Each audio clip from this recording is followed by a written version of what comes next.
చదివి పెట్టండి. ఈ రోజుతో ఈ పాయింట్ నేను ఆఫ్ చేస్తున్నాను. శ్రద్ధగా వినండి, చాలా విలువైన మాటలు చెప్తాను, డిస్టర్బ్ చేయొద్దు. 11, 17 పోయిన వారం అండర్లైన్ చేసుకున్నారన్నమాట అమ్మా. 16 అన్నానా? మీరు మంచోళ్ళు. చదువు 17 చదవండి. దయగలవాడు ఏం చేస్తాడంటండి? మీరు ఒప్పుకుంటారా? గడిచిన వారం మనం విన్న వాక్యాన్ని బట్టి దయగలిగిన వాడికి దేవుడు మేలు చేస్తాడు. ఒప్పుకున్నారా? ఆ పాయింట్స్ ఒప్పుకున్నారా? నేను చెప్పిన పాయింట్స్ ఒప్పుకున్నారా? నువ్వు ఎదుటివాడు బాధలో ఉన్నప్పుడు, వాడు అప్పుల కోసం ప్రయత్నం చేస్తాడు అన్నప్పుడు అప్పు ఇవ్వాలని కన్విన్స్ అయ్యావా? మా పాస్టర్ గారు ఎట్లా చెప్తారు పిచ్చుకని కన్విన్స్ అయ్యావా? ఎవరేం కన్విన్స్ అవ్వలేదా అయ్యా? సంఘాల్లో వడ్డీ వ్యాపారాలు చేయొద్దు, కానీ నీ పొరుగువాడు పాపం వాడు రూపాయి కోసం తపన పడిపోతున్నాడు, వాడు అవసరానికి అన్నప్పుడు మీ దగ్గర వాడుకుంటానికి ఒక 25,000 ఉన్నప్పటికీ పైన ఇంకా డబ్బులు ఏమన్నా మిగిలితే నువ్వు ఎంత సాయం చేయగలవు వాడికి అంత సాయం చేయ, వడ్డీ లేకుండా. ఏమండి, పోయిన వారం వాక్యం విన్నారా? గుర్తుందా? ఇవన్నీ కన్విన్స్ అవ్వలేదా మీరు? అయినోళ్ళు ధన్యులు, అవ్వకపోతే దేవుడికి లెక్క చెప్పుకుంటారు. వాక్యం అదే. అలా కాదు, మాదో కొత్త రూట్ ఉందనంటే ఆ రూట్ తగ్గ ప్రతిఫలం మనకు వచ్చింది. కాబట్టి దయగలవాడు తనకి అప్పుడేమన్నాడు? నువ్వు విచారపడకుండా నీ మనసులో నువ్వు అప్పివు, నేను నీ చేతి పనులను ఆశీర్వదిస్తాను, రాబోయే రోజులు దీవిస్తానని చెప్పని ప్రతి దానికి కూడా మనకి తర్వాత ఆశీర్వాదం ఉంది. మనం చూసాం. ఈ రాత్రి మరొక వ్యక్తి జీవితాన్ని ఎదుటి పెట్టి నేను మీకు లోతుగా నడిపించే ప్రయత్నం చేస్తాను. చూడండి, 1 సమూయేలు గ్రంథం 23వ అధ్యాయము. ఒకసారి పాత నిబంధనలో 1 సమూయేలు గ్రంథం 23వ అధ్యాయము 14 నుంచి కింద చదివి పెట్టండి.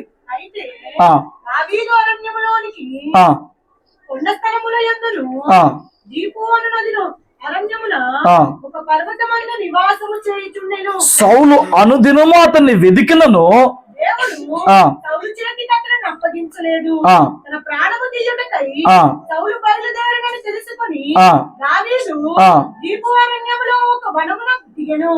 అప్పుడు సౌలు కుమారుడైన యోనాతాను లేచి నా తండ్రి అయిన సౌలు నిన్ను పట్టుకున్న జాలడు, నువ్వు భయపడొద్దు, రాజు అవుతావు, నేను నీకు హెల్పర్ గా ఉంటా, సహకారం అవుతాను చెప్పి స్తోత్రం చెప్పండి. ఏమన్నా తాను నీకు మునుపు చెప్పా, కానీ ఈ రోజు ఇంకో కోణంలో చెప్తా. జాగ్రత్తలు. ఇజ్రాయెల్లో మొట్టమొదటి రాజు సౌలు. ఇజ్రాయెల్ చరిత్రలో మొట్టమొదటి రాజు ఎవరండి? వాళ్ళకి అంతకుముందు 15 మంది న్యాయాధిపతులు ఉండేవాళ్ళు. వాళ్ళ తరం అయిపోయిన సమయాల తర్వాత అప్పుడు వాళ్ళు రాజు కావాలని కేకలు పెట్టారు, గొడవ చేశారు. నేను మీ రాజుగానే ఉన్నాను కానీ దేవుడు చెప్పాడు కాదు, మాకు భౌతికమైన రాజు కావాలన్నారు. మీ ఇష్టం మీ కర్మ అని వాడికి ఒక రాజు నాకు చెప్పాడు. ఆ రాజు పేరు సౌలు. వాడు మొదట దేవునికి భయపడి దేవుని ఆత్మతో ఉన్నాడులే, కానీ తర్వాత ఏమైందనంటే వాడు దురాత్మ చేత పట్టుబడ్డాడు. ఈ దురాత్మ చేత పట్టుబడిన తర్వాత వాళ్ళు అభిషేకం కోల్పోయినాక వాడు శత్రువుకి భయపడిపోతున్నాడు.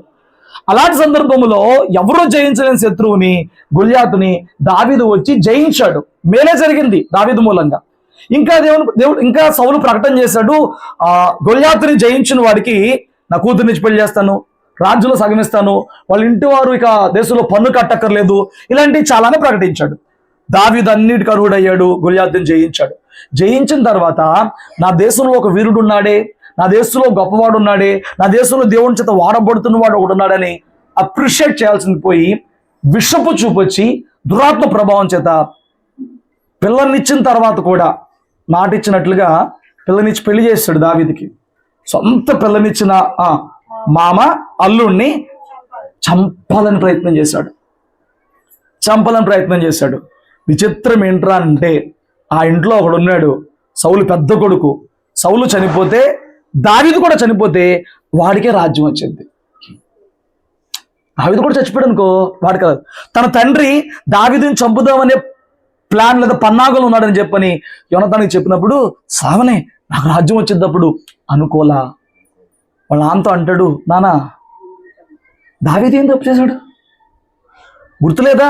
దావీదు మూలంగా మనకి ఆ రోజున విడుదల కలిగింది, దావీదు మూలంగా మనకి యుద్ధంలో జయం వచ్చింది, దావీదు రాజ్యానికి ఎంతో మేలు చేస్తున్నాడు, దావీదు ఎంతో రాజ్యానికి ఉపయోగపడ్డాడు, ఎన్నో యుద్ధాలు గెలిచాడు, జయించాడు.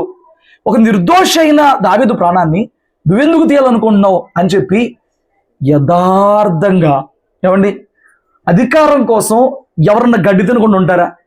యోనాతాన్ మాత్రం ఏమండి ఆ అధికారం కోసం గడ్డి తినడానికి ప్రయత్నం చేయలేదు. పైపచ్చి తండ్రికి చెప్పాడు, దావీదు ఏం తప్పు చేశాడు? దావీదులో ఏం లోపం ఉంది? నువ్వు దావీదు ఎందుకు చంపాలనుకుంటున్నావు? నువ్వు తప్పు చేస్తున్నావు నాన్న అని చెప్పని తండ్రికి ఎదురు తిరిగి, ఏ కుటుంబంలో నుంచి తండ్రి వచ్చి దావీదుని చంపుదాం అనుకున్నాడో ఆ కుటుంబంలో నుంచి కొడుకు వచ్చి దావీదుకి దయ చూపించి కాపాడుతున్నాడు. చెప్తున్నాడు, దావీదు నువ్వు భయపడొద్దు. తన తండ్రే చంపాలనుకుంటున్నాడు, ఆ తండ్రి పుట్టిన కుమారుడు వచ్చి అన్నాడు, నువ్వు భయపడొద్దు, మా నాన్న నిన్ను చంపలేడు. దేవుడిని అభిషేకించాడు కదా, నువ్వు రాజు అవుతావు, బతుకుంటే నేను నీకు సహకారిగా ఉంటాను. ఎవడన్నా చెప్పగలడండి ఆ మాట? అసలు ఎవడన్నా చెప్పగలడా? యోనాతాన్ యొక్క యథార్థత, ప్రత్యేకత అదే. అయ్యో దావీదులో ఏ తప్పు లేదు, గొర్రెలు కాసుకునేవాడు, కానీ దేవుడు అభిషేకించుకున్నాడు. దేవుని అభిషేకాన్ని బట్టి మన రాజ్యానికి మేలే చేశాడు. మా తండ్రికి కుళ్ళు వచ్చింది, మా తండ్రికి ఏర్ష వచ్చింది, అన్యాయంగా అతను చనిపోవడం ఏంటని చెప్పని దావీదు యొక్క నిస్సహాయపు స్థితిని మీద యోనాతాను దయ చూపించాడు. వాస్తవానికి దయ చూపిస్తే మేలు కాదు, కానీ చంపేస్తేనే మేలు. తనే రాజు అవుతాడు. కానీ తను నష్టపోయినా కానీ, తను రాజుగా అవ్వకపోయినా కానీ ఆ అమాయకుడి మీద, ఆ యథార్థపరుడి మీద ఇతను దయ కలిగి సహకారం చేసి తప్పించి మరుగుతావుల్లో నుంచి అతని పట్ల దయ చూపించి అతను కాపాడినవాడిగా ఉన్నాడు. హల్లెలూయా. ఇక్కడ యోనాతానికి ఏమీ లాభం రాలా, కానీ ఆ నిస్సహాయ స్థితిలో ఉండి రాజు రాజ్యమే తరుముచున్నప్పటికీ కూడా రాజుకి రాజ్యానికి వ్యతిరేకంగా నిలబడి ఆ వ్యక్తిని కాపాడుకున్నాడు, ఆ వ్యక్తి పట్ల దయ చూపించాడు. అయిపోయింది. అనుకోని దినాల్లో తన తండ్రితో పాటు తన తండ్రి చేసిన పాపాన్ని బట్టి తాను కూడా చచ్చిపోయాడు. ఎవరు? చచ్చిపోయాడు. కానీ దావీదు యోనాతాన్ని బట్టి మేలు పొందుకున్నాడుగా, దయ పొందుకున్నాడుగా. దావీదు దాన్ని మర్చిపోలా. 2 సమూయేలు 9వ అధ్యాయంలో మనం చూస్తే గనక మొదటి రోజు చదివి పెట్టండి. 9:1. యోనాతానును బట్టి నీ ఉపకారము చూపుటకు సౌలు కుటుంబంలో ఎవరైనా కలడాయని. చూడు, ఇప్పుడు దేనిని బట్టి ఉపకారం చూపుతాడంట? యోనాతాను ఆ రోజు నన్ను కాపాడకపోతే నేను చచ్చిపోయేవాడిని. యోనాతాను ఆ రోజున నాకు సపోర్ట్ ఇవ్వకపోతే నేను కృంగిపోయేవాడిని. యోనాతాను ఆ రోజు నన్ను బలపరచకపోతే నాకు ఆహారం లేక నేను చనిపోయేవాడిని. యోనాతాను నాకు అంత మేలు చేశాడు అని చెప్పి సైనికుల్ని లేదా భటుల్ని, మంత్రుల్ని పిలిచి అంటున్నాడు, యోనాతాను బట్టి నేను మేలు చేస్తానికి సౌలు కుటుంబంలో ఎవడన్నా మిగిలాడా? ఆ రోజు యోనాతాను నాకు అంత దయ చూపించాడే, నాకు అంత మేలు చేశాడని చెప్పి అడిగినప్పుడు ఆ సేబాని పనివాడు వచ్చి అంటాడయ్యా, యోనాతానికి ఒక కొడుకున్నాడు. పాపం ఆ యుద్ధం జరుగుతున్నప్పుడు ఫిలిస్తీన్లు వచ్చినప్పుడు వాడు చిన్నవాడు, వాడు పరిగెత్తలేనప్పుడు వాడి దాది వాడిని చంకని ఎత్తుకుని పరిగెడుతున్నప్పుడు ఆ దాదికి బలం చాలక ఏ కాలో అడ్డుపడో రాయి అడ్డుపడో పడిపోతే ఆ పడిపోయినప్పుడు ఆ దెబ్బ వీడికి తగిలింది, నడుముకో కాళ్ళకో దెబ్బ తగిలింది. ఇక అప్పటి నుంచి వాడు కుంటి కాళ్ళు కలిగిన వాడుగా అయిపోయాడు. వాడి కాళ్ళు పనిచేయవు, వాడి కాళ్ళకు సామర్థ్యం లేదు, వాడు కుంటి కాళ్ళు కలిగిన వాడిగా అయిపోయాడయ్యా. వాడు లోదేబార్లో నివసిస్తున్నాడని చెప్పినప్పుడు ఏమండి, అదొక బేదలు నివసించే ప్రాంతం, అదొక సమృద్ధి లేని ప్రాంతం, అదొక ఏమండి ఎండిపోయిన ప్రాంతంలో వాడు అక్కడ ఎవరి దగ్గర ఎవరి మోచేతి నీళ్ళు తాగుతూ బతుకుతున్నవాడు ఒకడు అక్కడ ఉన్నాడని చెప్పిన సమాచారం వచ్చినప్పుడు యోనాతాన్ నాకు మేలు చేశాడు కదా, వాడి పేరేంటి, మెఫీబోషెత్ని ఎట్లా వదిలేస్తానని చెప్పి రథం పంపించాడండి. మెఫీబోషెత్ కోసం రథం పంపించి పనివారిని పంపించి ఆ లోదేబార్లో ఉన్న ఆ కరువు ప్రాంతంలో ఉన్న ఆ మెఫీబోషెత్ని అక్కడి నుంచి పిలిపించాడు. ఈయనకు అర్థం కావట్లా. ఎందుకంటే ఆ రోజుల్లో ఒక రాజైన తర్వాత ముందు రాజుగా ఉన్నవారి కుటుంబంలో ఎవరిని మిగల్చరు, శేషం ఉంచరు, మిగల్చరు, మొత్తాన్ని చంపేస్తారన్నమాట. ఇప్పుడు వాడు పారిపోయే ఓపిక లేదు, యుద్ధం చేసే ఓపిక లేదు. సైనికులు వచ్చారు, పట్టుకున్నారు. మెఫీబోషెత్ ఎవడు? నేనేనయ్యా దౌర్భాగ్యుడిని, రాజు రమ్మంటున్నాడు. ఎందుకు? ఈ కుంటికి కలిగిన వాడు రాజుకేం అడ్డయ్యాడు, నేను రాజుని ఏమైనా ఎదిరించగలనా, ఎందుకు నన్ను రాజు తీసుకెళ్తున్నాడు అని చెప్పి హృదయంలో ఎన్నో ప్రశ్నలు కలిగి ఉండొచ్చు. కానీ అక్కడికి వెళ్ళిన తర్వాత అధ్యయనంగా నా ప్రాణం విడిచిపెట్టు కాపాడని చెప్పిన దీనత్వంతో రాజు ముందు ఏం మాట్లాడని అర్థం కాని పరిస్థితుల్లో మెఫీబోషెత్ ఉన్నప్పుడు దావీదు అంటాడు, మెఫీబోషెతా నువ్వేం భయపడొద్దులే గాని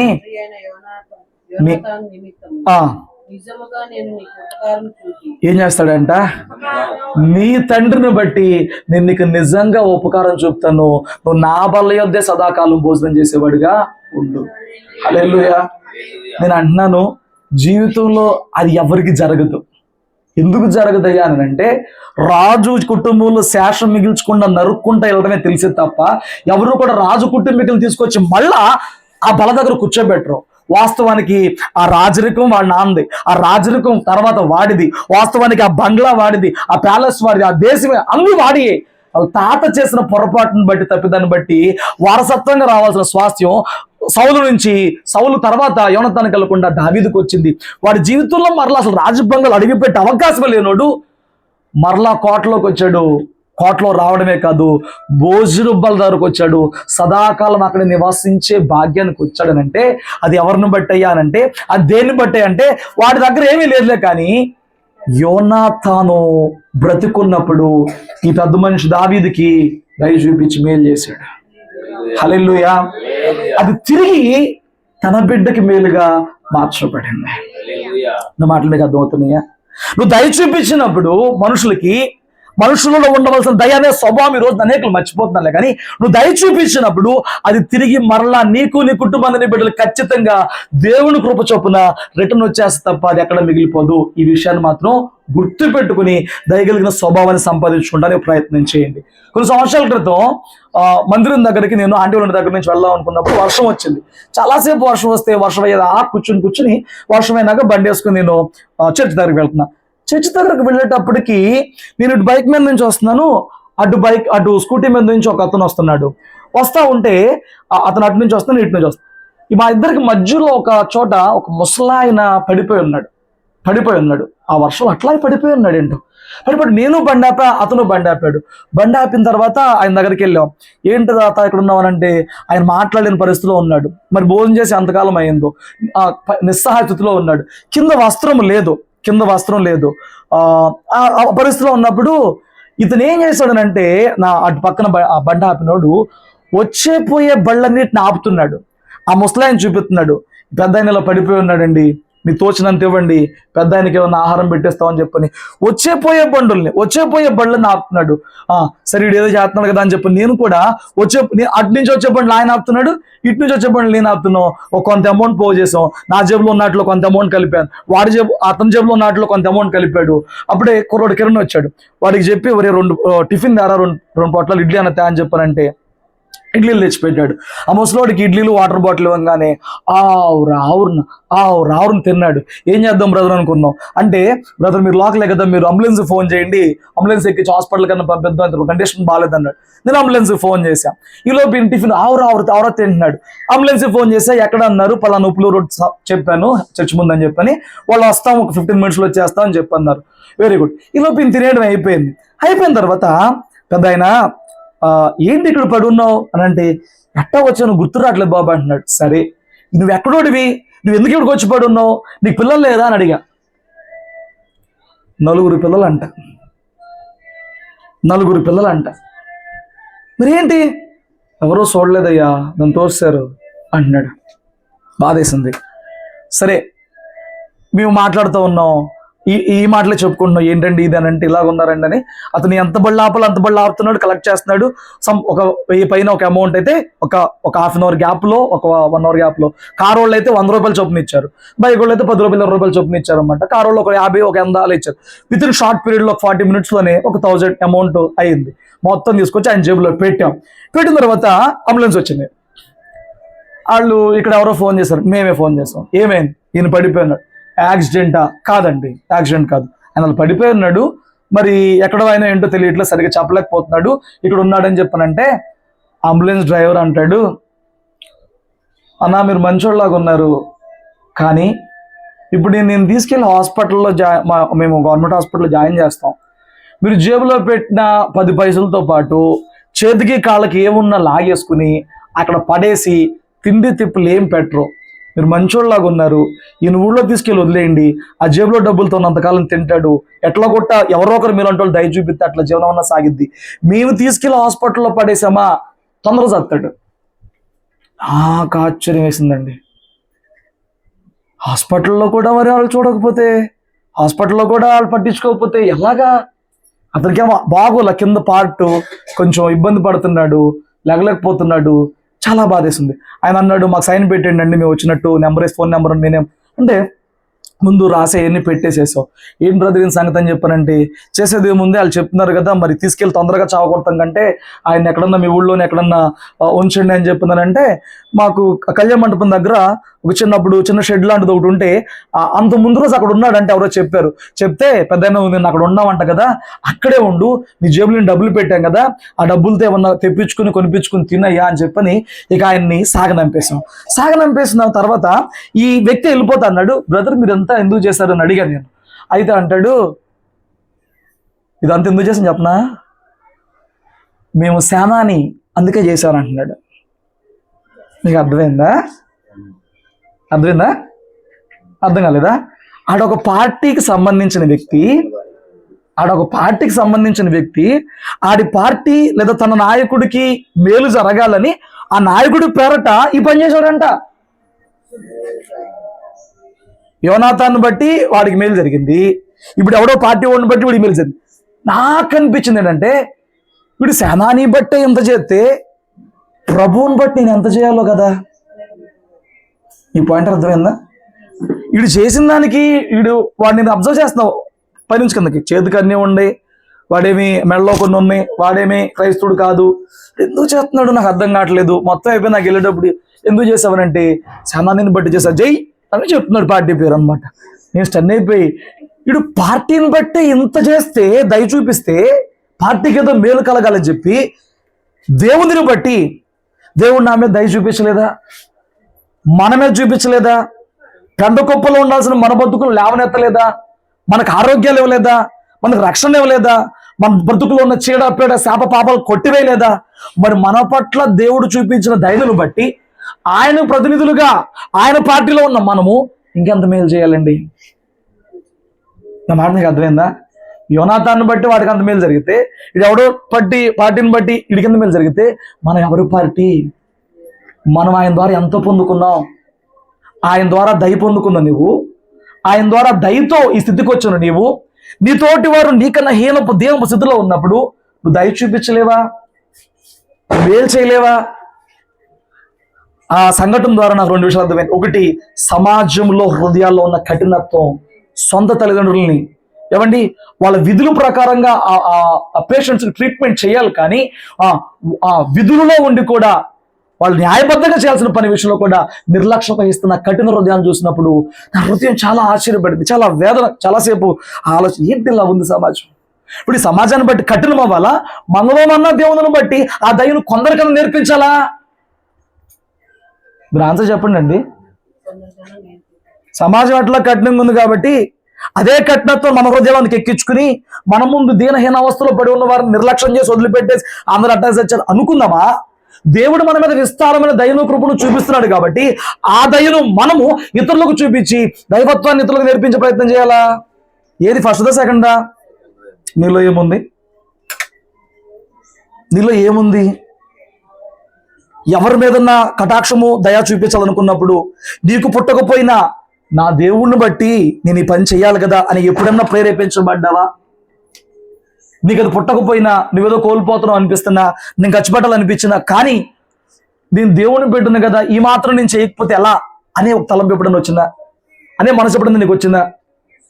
చూడండి, అలా చేస్తున్నప్పుడు ప్రతిఫలం ఉంటుంది. ఈ సంఘటన చెప్పి నేను ముందుకెళ్తాను. మత్తయి సువార్త 25వ అధ్యాయంలో 31 నుంచి కొన్ని మాటలు మనం చదువుకుందాం. మత్తయి సువార్త 25 టక్ చదవండి.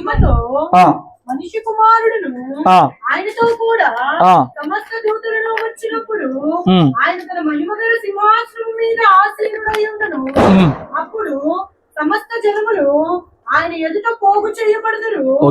గొల్లవాడు మేకలలో నుండి గొర్రెలను వేరుపరిచినట్లు ఆయన వారిని వేరుపరిచి తన కుడి వైపున గొర్రెలను ఎడమ వైపున మేకలను నిలవబెట్టును. అప్పుడు రాజు తన కుడి వైపునున్న వారిని చూచి, నా తండ్రి చేత ఆశీర్వదింపబడిన వారులారా, రండి, లోకం పుట్టింది మొదలుకుని మీ కొరకు సిద్ధపరచబడిన రాజ్యమును స్వతంత్రించుకొనుడి. చూడండి, ఇప్పుడు యుగాంత ముందు ఆయన వేరు చేస్తున్నాడు. మొత్తం సినారీ మీకు అర్థమైపోతుంది కదా. ఆయన మహిమతో వచ్చినప్పుడు ప్రపంచాన్ని 2 భాగాలు చేస్తున్నాడు. ఒకవైపు భాగమునేమో ఆస్వాదించబడిన వారు గొర్రెలు అన్నాడు, మరొక పక్కన ఉన్న వారేమో శపించబడిన వారు మేకలుగా పోల్చారు. పోల్చినప్పుడు ఈ మొదటి వారితో అన్నారు, రండి మీకోసం ఏర్పరచబడిన ఈ రాజ్యాన్ని, పరలోకాన్ని స్వతంత్రించుకోండి.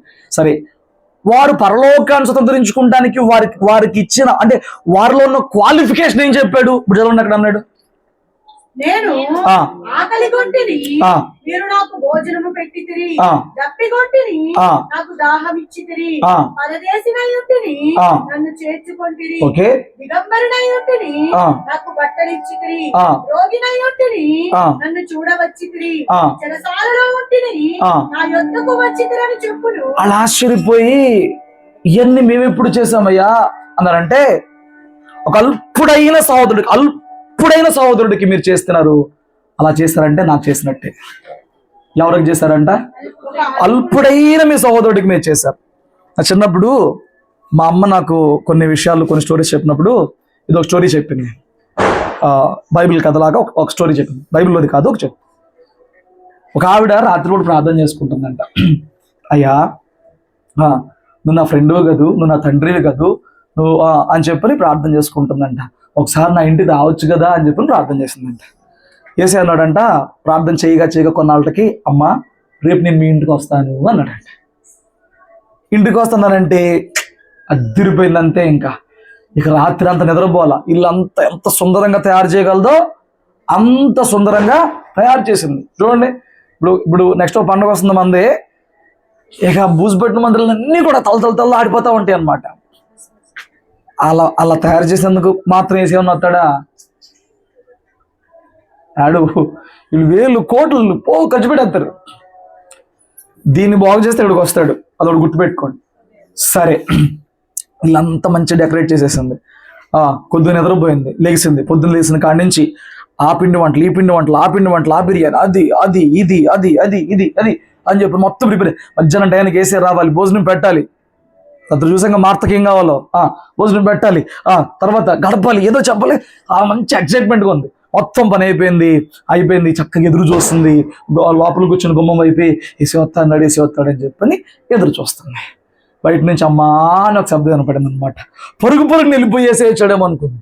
ఈలోపు చేతిలో గిన్నె పట్టుకుని అడుక్కుని ఆయన వచ్చి, అమ్మా ఒక ముద్దు పెడతావమ్మా అని చెప్పి అడిగాడంట. ఏమయ్యా, నీకు ఎలా పద లేదా? ఈరోజు నా ఇంట్లో నుంచి నీకేం పెట్టను, ఈరోజు నాకు వేసి వస్తాడు, నీకు ఇంకా వచ్చే వాళ్ళకందరూ పెట్టుకుంటూ కూర్చుంటే నా ప్రభు వచ్చినాక నా ప్రభుకి ఏం పెట్టను, నేను నీకేం పెట్టను, ఇవాళ అసలు పెట్టను, వెళ్ళిపో అని చెప్పని పంపించేసింది. పంపించేసిన తర్వాత ఇవాళ వేసే కోసం వండాను అని చెప్పాలనుకుని మళ్ళీ ఇంట్లో కూర్చుని ఆ ప్రభు వస్తాడు ఎదురు చూస్తుంది. ఈలోపు ఏం జరిగిందనంటే, బయట నుంచి ఒక ఆవిడ అమ్మ అని పిలిచింది. ఏంటి ప్రభు గొంతు పురుషుని వాయిస్లా ఉండాలిగా ఏంటి అని చెప్పని బయటకు వచ్చి చూసింది.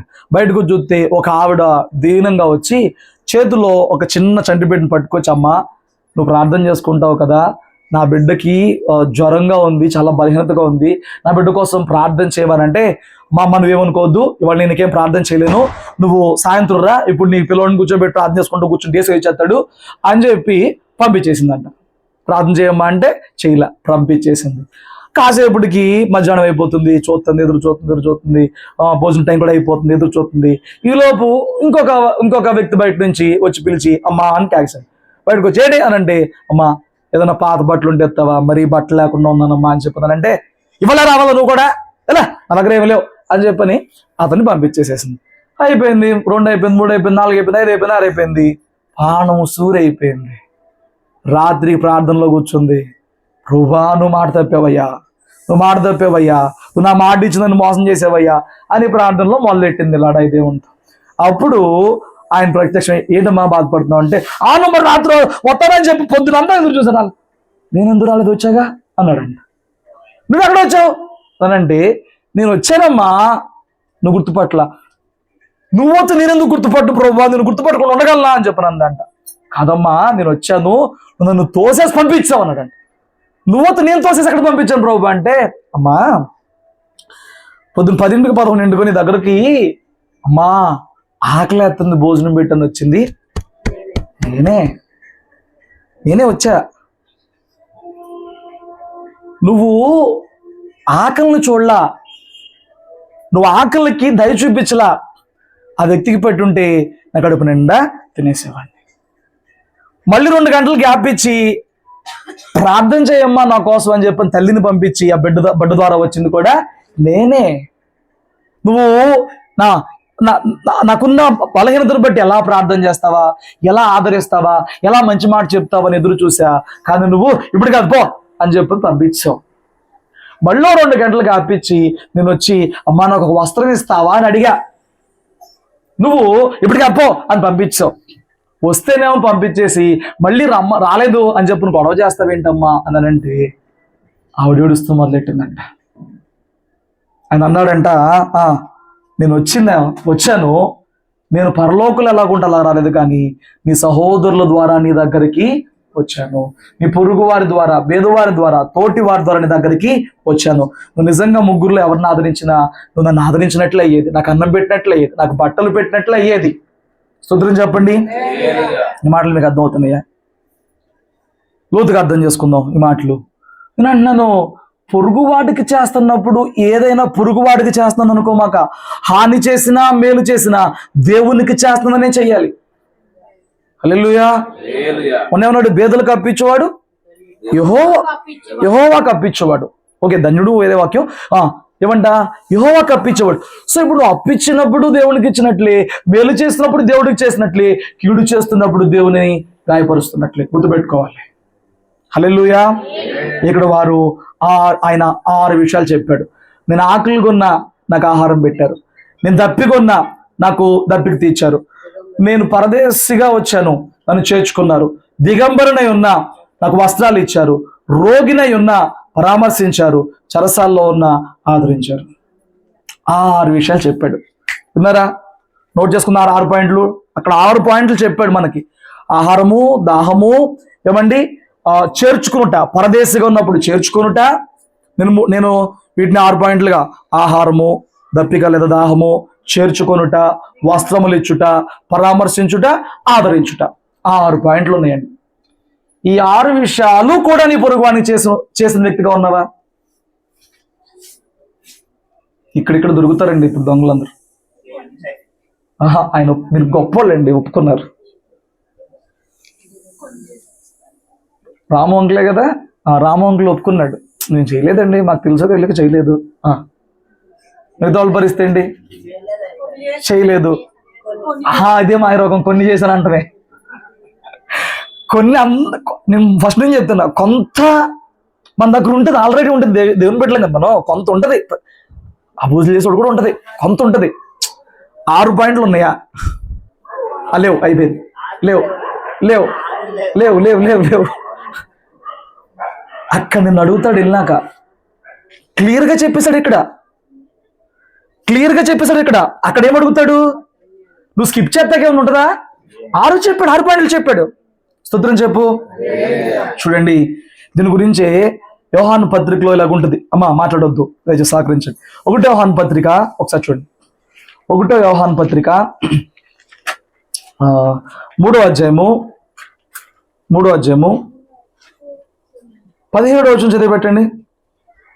ఈ లోకపు జీవనోపాధి గలవాడై ఉండి తన సహోదరునికి లేమి కలుగుటం చూసి అతని ఎడల ఏ మాత్రం కనికరం చూపని వాని యందు దేవుని ప్రేమ ఎలాగుంటది? చిన్నపిల్లలారా కాక స్తోత్రం చెప్పు. ఇప్పుడు మనం ప్రేమ అనేది చూసాం. ప్రేమ ఉన్నవాడికి ఖచ్చితంగా దయ ఉంటుంది. కీర్తనలో మనం కొరింథీ 13 చదివాను చూడు, ప్రేమ దయ చూపించును. ఆ పాయింట్ కవర్ చేసిన గుర్తుందా మీకు? ప్రేమ దయ చూపించింది. ప్రేమ ఉన్నవాడికి ఖచ్చితంగా ఏముంటుంది? దయ ఉంటుంది. లేదా నీ ప్రేమ పరిపూర్ణం కాదు. ఇక్కడ ఏమన్నాడు ప్రేమ అంటే? ఇప్పుడు ఇంతమంది సంఘంగా ఉన్నామండి, మనలో ఎవరికో ఒక భయంకర పరిస్థితి వచ్చింది. ఇప్పుడు సంఘంలోనే, ఫ్రెండ్స్లోనే, చుట్టాల్లోనే వచ్చింది. ఇక్కడ ఏమన్నాడంటే, నువ్వు ఒక జీవనోపాధి కలిగి ఉండి మీ సహోదరుడికి లేమి కలుగుతూ చూసినప్పుడు నువ్వు వాడిని అట్లా వదిలేస్తే నీలో ప్రేమ లేనట్లుగా వాక్యం చెప్తున్నాయి. చూడండి, మనిషి భూమి మీద బతకాలంటే మనిషికి మొదటిగా కావాల్సింది ఆహారం. ఆహారము లేని స్థితులు కూడా కొన్ని వస్తాయి. వంట చేసుకోలేని స్థితులు కొన్నిసార్లు వస్తాయి. పూట గడవని పరిస్థితులు కొన్నిసార్లు వస్తాయి. అది నీకు తెలుసుంటుంది. తెలుసున్నప్పుడు ఖచ్చితంగా కనీసం ఆహారం బియ్యమన్నా ఇవి వచ్చి వండుకోమనాలి, లేదా నువ్వు వండుకున్న దానిలో నుంచి భాగమని తీసుకెళ్ళి వారికి పంచిపెట్టే వ్యక్తిగా ఉండాలి. మొన్న మా ఫ్రెండ్ చాలా రోజుల తర్వాత ఫోన్ చేశాడు, హైదరాబాద్లో ఉంటాడు. ఫోన్ చేశాడు, మేము థర్డ్ ఇయర్లో ఉన్నప్పుడు వాళ్ళ మదర్ చనిపోయింది క్యాన్సర్ వచ్చి. తర్వాత వాడు కొంచెం చాలా డిప్రెషన్లో అయిపోయిన తర్వాత కొన్నాళ్ళకి తీరుకున్నాడు, సెట్ అయ్యాడు. వాళ్ళ డాడీ కూడా వదిలేశాడు వాళ్ళ అమ్మ చనిపోయిన తర్వాత. అన్నదమ్ములు ఇద్దరే పెరిగారు. తర్వాత అక్కడి నుంచి జాబ్ చేసుకున్నాడు, హైదరాబాద్ వెళ్ళిపోయాడు, జాబ్లో సెటిల్ అయిపోయాడు, సంపాదిస్తున్నాడు. మేము కంబైన్ స్టడీస్కి 3 సబ్జెక్ట్స్కి ఏమో ఏలూరు, వాడిది ఏలూరులో ఉండేవాళ్ళం వాళ్ళ ఇంట్లో. మరి 3 సబ్జెక్టులకి మేము కూడా ఫ్రెండ్ వాళ్ళ ఇంట్లో ఉండేవాళ్ళం.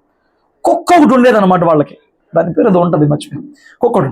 అయితే రీసెంట్గా వాళ్ళ కుక్క చచ్చిపోయిందంట. ఆ కుక్క వాళ్ళ అమ్మ ఉన్నప్పటి కాడి నుంచి వాళ్ళ అమ్మ పెంచిన కుక్క కాబట్టి చాలా ప్రేమించాడు. ఒక 2-3 నెలలు కోలుకోలేకపోయాడంట. చనిపోయిన తర్వాత కోలుకుని ఏం చేయడం మొదలుపెట్టాడంటే వీధిలో కనబడిన కుక్కలకి అన్నం పెట్టడం మొదలుపెట్టాడంట. కొందరికి మంచి ప్రేమ ఉంటుంది జంతువుల పట్ల, ఉండొచ్చు. అయితే కనీసం 10-15 కుక్కలకి ఇంట్లోనే వంట చేసి ప్రతిరోజు ఇప్పటికీ ప్రతిరోజు పెడుతున్నాడంట. చూడండి, వాడు ప్రతిరోజు ఆ కుక్కలకి అన్నం పెడుతుంటే చాలా మంది చూసినట్టు పట్టించుకోకుండా చాలా మంది వెళ్ళిపోయారంట. కొన్ని రోజులు గడవగా ఒక పెద్ద ఆయన వచ్చి, బాబు నువ్వు ఎవరివి, ఏరియాలో కొత్తగా చూస్తున్నాను, ఈ మధ్య ఆ కుక్కలకి అన్నం పెడుతున్నట్టున్నావు కదా అని చెప్పి ఆరాధుడు మొదలుపెట్టాడంట. ఎందుకంటే వాళ్ళ ఇంటి దగ్గర ఉండే ఒక 3 కుక్కలకి ఆయనే పెట్టుకుంటాడంట, వీధిలో ఉండే కుక్కలకి. కానీ ఇప్పుడు ఆ 3 కుక్కలు కూడా మా ఊరి దగ్గరకు వచ్చినాయి అంట. వచ్చింది, ఏంటి కుక్కలు ఎవడో తినేసేస్తున్నాయి అని చెప్పని వీళ్ళు ఆరాధిస్తే మా ఊడు పెడుతున్నాడని అర్థమైందనమాట. ఎవరు బాబు అని చెప్పని అలాగా పరిచయాలు పెరిగినాయి అంట. అలా పరిచయాలు పెరిగితే మా ఊడు మొన్న ఫోన్ చేసినప్పుడు అంటాడు, అరే మన వాళ్ళకి మంచి చెడు అంటే సందర్భం ఎలా వచ్చిందనంటే, మా ఫ్రెండ్స్లో ఒకరిని జాబ్ అడిగితే వాళ్ళ తమ్ముడికి ఇప్పించలేదంట. అట్లా వచ్చింది టాపిక్. ఇప్పించలేదు కానీ అని చెప్పి ఈ స్టోరీ చెప్పుకొచ్చాడు. ఇలా కుక్కలకి అన్నం పెడతా వస్తే ఈ పెద్ద ఆయన కలిసాడు కదా, వీళ్ళ అబ్బాయి ఎక్కడో మంచి జాబ్ చేస్తున్నాడంట.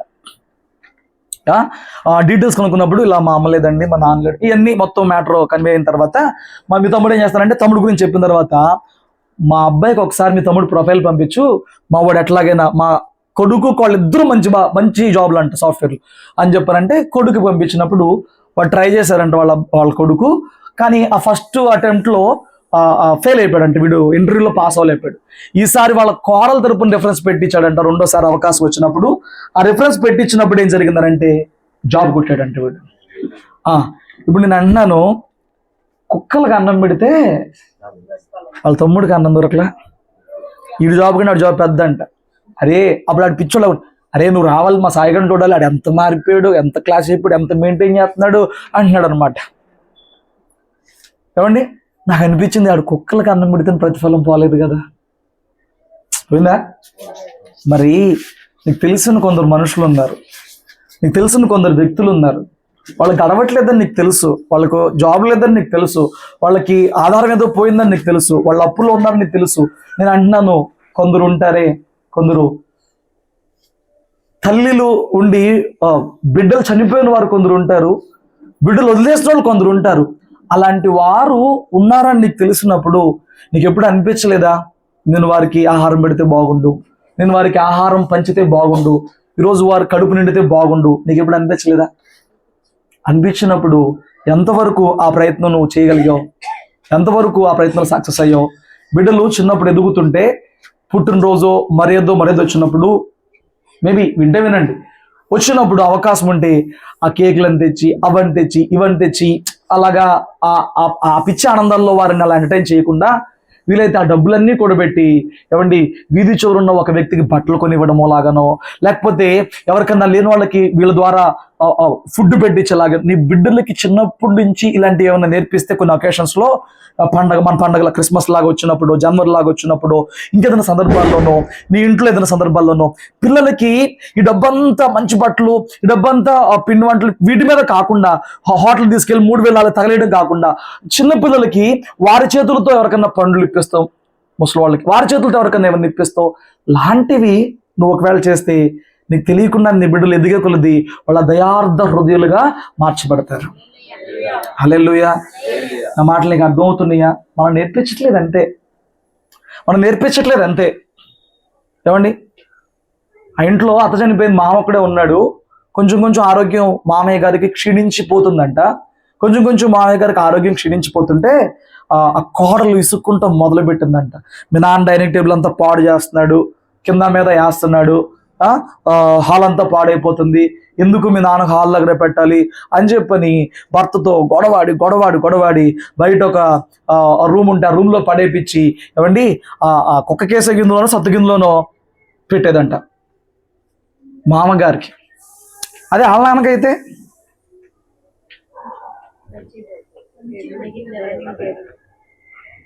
అంటారు మా కొడుకు సరైనోడు కాదంటారు.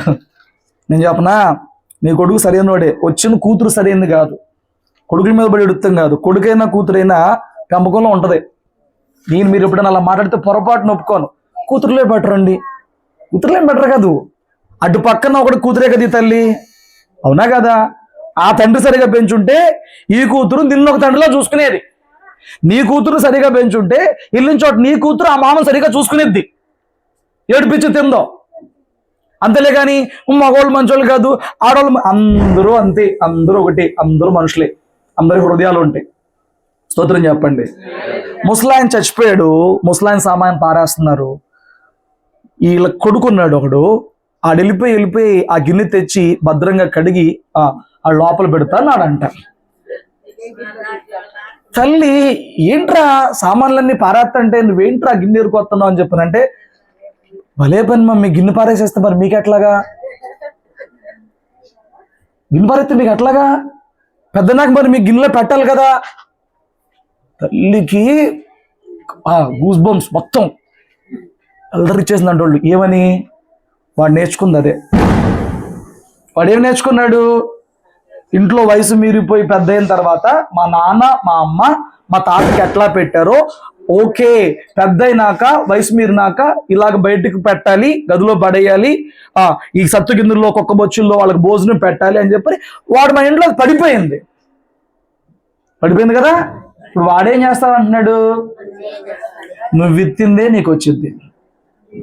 నీ ఇంట్లో ఉన్నవారి పట్ల, నీ బంధువుల్లో ఉన్నవారి పట్ల, నీ స్నేహితుల్లో ఉన్నవారి పట్ల బంధాలు ఎందుకు తెగిపోతున్నాయి? వాళ్ళకి నువ్వు సహాయం అందించాల్సి వచ్చినప్పుడు, మాటలోనే కానీ క్రియల్లోనే కానీ ఏమన్నా ఆపదలోనే కానీ నువ్వు దయ చూపించాల్సి వచ్చినప్పుడు మనకెందుకురా అని చెప్పి నూరు పోయడం. తండ్రి కుటుంబం అయితే ఒకలాగా, తల్లి వైపు కుటుంబం అయితే ఒకలాగా భేదాలు పెట్టడం, చూపించడం నీ దగ్గర నేర్చుకుంటారు. బిడ్డలో వాళ్ళు చిన్నప్పటి ప్రత్యేకంగా వాళ్ళు ఏమైనా తయారవుతారా, వాళ్ళు నిన్ను బట్టి నేర్చుకుంటారు. వాక్యం ఇట్లా సెలవిస్తుంది, 23-22 సామెతల గ్రంథం. త్వరగా.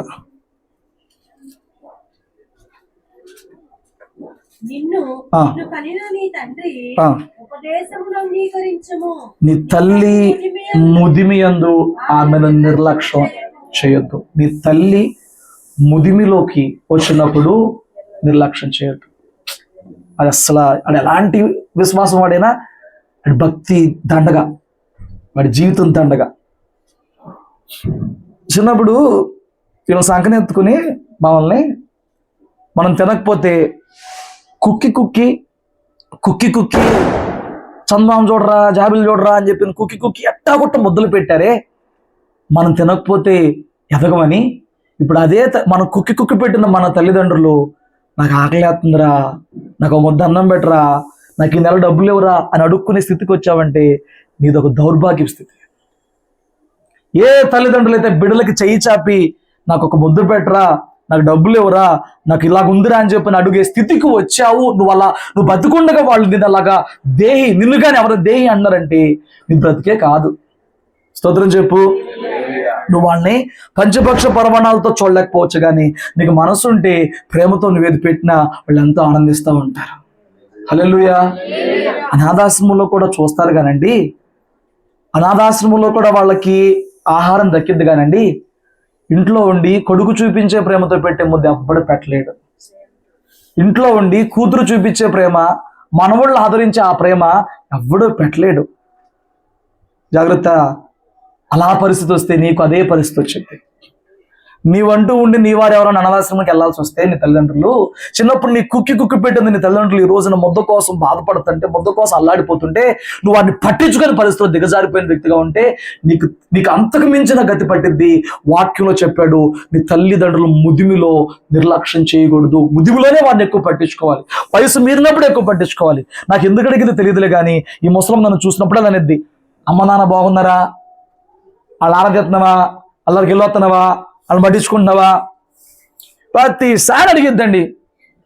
ఒకసారి అయితే ఎందుకు అడిగిద్ది నాకు తెలియదు, నా అమ్మ నాన్న గురించి ఆవిడ పెయిన్ ఏంటో నాకు తెలియదు, ఆవిడ హృదయం ఏంటో నాకు తెలియదు, ఆవిడ చెప్పే పాట ఏంటో నాకు తెలియదు, నాకేం అర్థం కావట్లేదు. కానీ ఆవిడ ఎప్పుడు చూడ అదే మాట చెప్పింది. కానీ నేను ఒకసారి ఏంటి పతాకైతే చెప్పి అనిపిస్తుందిలే, కానీ ఆవిడేదో చెప్తే ప్రయత్నం చేస్తుంది. రాగానే కూడా అదే చెప్పింది, మీ అమ్మ నాన్న దగ్గరికి వెళ్ళి వచ్చావా, అమ్మ నాన్న బాగున్నారా, అమ్మ నాన్న పట్టించుకున్నావా, ఆవిడేదో చెప్తే ప్రయత్నం చేస్తుంది. స్తోత్రం చెప్పండి, హల్లెలూయా. ఆవిడ బాధ ఏంటో నాకు తెలియదు.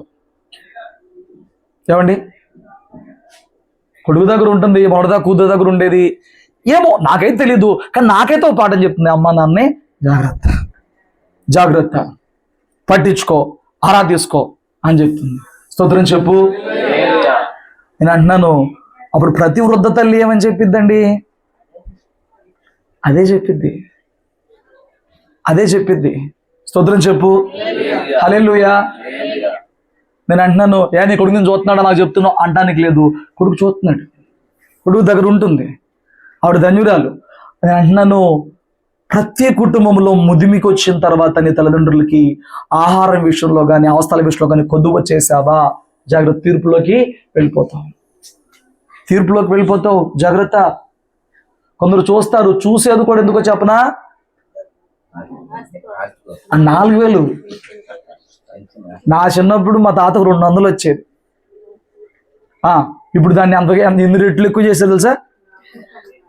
దానికోసం చూస్తారండి కొంతమంది. దానికోసం చూస్తారండి కొంతమంది. స్తోత్రం చెప్పు. అనిపించట్లేదు దానికోసం చూస్తే, ఎవరికి అనిపించట్లే, అదే వాళ్ళకి అనిపించట్లా. స్తోత్రం చెప్పు, హల్లెలూయా. ఈ మాటలు నేను అంటున్నాను, హృదయంలో పెట్టుకో, విలువైన మాటలు. ఎందుకంటే తీర్పులోకి వస్తాయి కదా. తీర్పులో రాని మాటలేదు నేను చెప్పట్లా. నీ ఆరోగ్యం కోసం చిట్కాలు, నీ కుటుంబం బాగుండే చిట్కాలు ఏం చెప్పట్లా. నేను తీర్పులోకి వచ్చే అంశాలే నేను చెప్తున్నా. స్తోత్రం చెప్పు. గుర్తుపెట్టుకో ఈ విషయాన్ని. అవకాశం ఉన్న చోట ఆహారం పెట్టు. మన ఎక్కడైనా ఆయనంట ఏదో పేరుంది, ఆయనకి దేవుడు మంచిగా దీవించాడంట. క్రైస్తవుడేం కాదు, దేవుడు మంచిగా దీవించాడంట, పేరు గుర్తురాట్లా. మంచి వ్యాపారాలు ఉన్నాయంట, తోటలు ఉన్నాయంట, ఫార్మింగ్ ఉంది, చాలా ఉంది. ఆయన ఏం చేస్తాడంటే, ఆ ఊరిలో బిడ్డలు పట్టించుకొని తల్లుల విషయంలోనే కానీ, ఆ ఊరిలో బిడ్డలు చచ్చిపోయిన తల్లుల విషయంలోనే కానీ, తండ్రుల విషయంలోనే కానీ ఒక ఎంక్వైరీ చేశాడంట. మినిమం ఒక 50 మంది ఆ ఊర్లో ఉన్నారంట. ఈయన ఆ ఇంటి దగ్గర 3 క్యారేజ్ ఉంటుంది చూడండి, 3 గిన్నెల క్యారేజ్ ఉంటుంది చూడు, అన్నం కూర చారు పెట్టేసేసేసి ప్రతిరోజు కూడా మధ్యాహ్నం టైంకల్లా ఏమండి వాళ్ళ ఇంటికి క్యారేజ్ పంపించేస్తారంట. నిన్న ఇచ్చిన క్యారేజ్ ఏమో తీసుకొచ్చుకుంటారంట, ఇవాళ ఒక క్యారేజ్ పంపిస్తారంట. అలా అంటే ఏదో రోడ్ మీద పెట్టేసేసేసి ఒక రోజు పెట్టేసేసేసి ఏదో చేస్తామని అనుకోకుండా నోట్ చేసుకుని కొన్ని కుటుంబాల్లో వీళ్ళకి అసలు అవట్లా, వీళ్ళకి అసలు ముద్ద అందట్లా కుటుంబాల్లో ఈయన 50 పైగా కుటుంబాలకి ప్రతిరోజు పంపిస్తారంట. ఈయన పంపించడం మొదలుపెట్టినాక ఆ ఊరంతా తెలిసినాక ఆ ఊర్లో ఇప్పుడు ఒక భయం పడిందంట. ఏమని? తల్లిదండ్రులను చూడకపోతే పలానా వాడి క్యారేజ్ వచ్చేద్ది. వచ్చిందనంటే మిగతా వాళ్ళ దృష్టిలో తెలిసి తెలియక గొప్ప హిట్టింగ్ చేశాడు అనమాట. అక్కడ ఆల్రెడీ లేని వాళ్ళకేమో సాయంగా ఉన్నాడు, అలాంటి దిక్కుమాల స్థితికి రాకుండా ఎందరో హృదయాల్లో మంట పుట్టించాడు. ఆ భయం వచ్చేసి అంటే చాలా మంది తల్లిదండ్రులు చదువుతున్నారంట ఆ ఊర్లో. చాలా ఆశ్చర్యం కాదు. నేను అంటున్నాను, అలా ఎవరన్నా నీకు తగిలితే నేను అంటున్నాను, నువ్వు ఏమండి మన 4 ఉన్నాం ఇంట్లో, 4 ఒక ముద్ద పక్కన పెడితే ఇంకో ప్లేట్ నిండుతుంది కదా. 4 ఒక ముద్ద పక్క పెడితే ఇంకో ప్లేట్ నిండుతుంది కదా.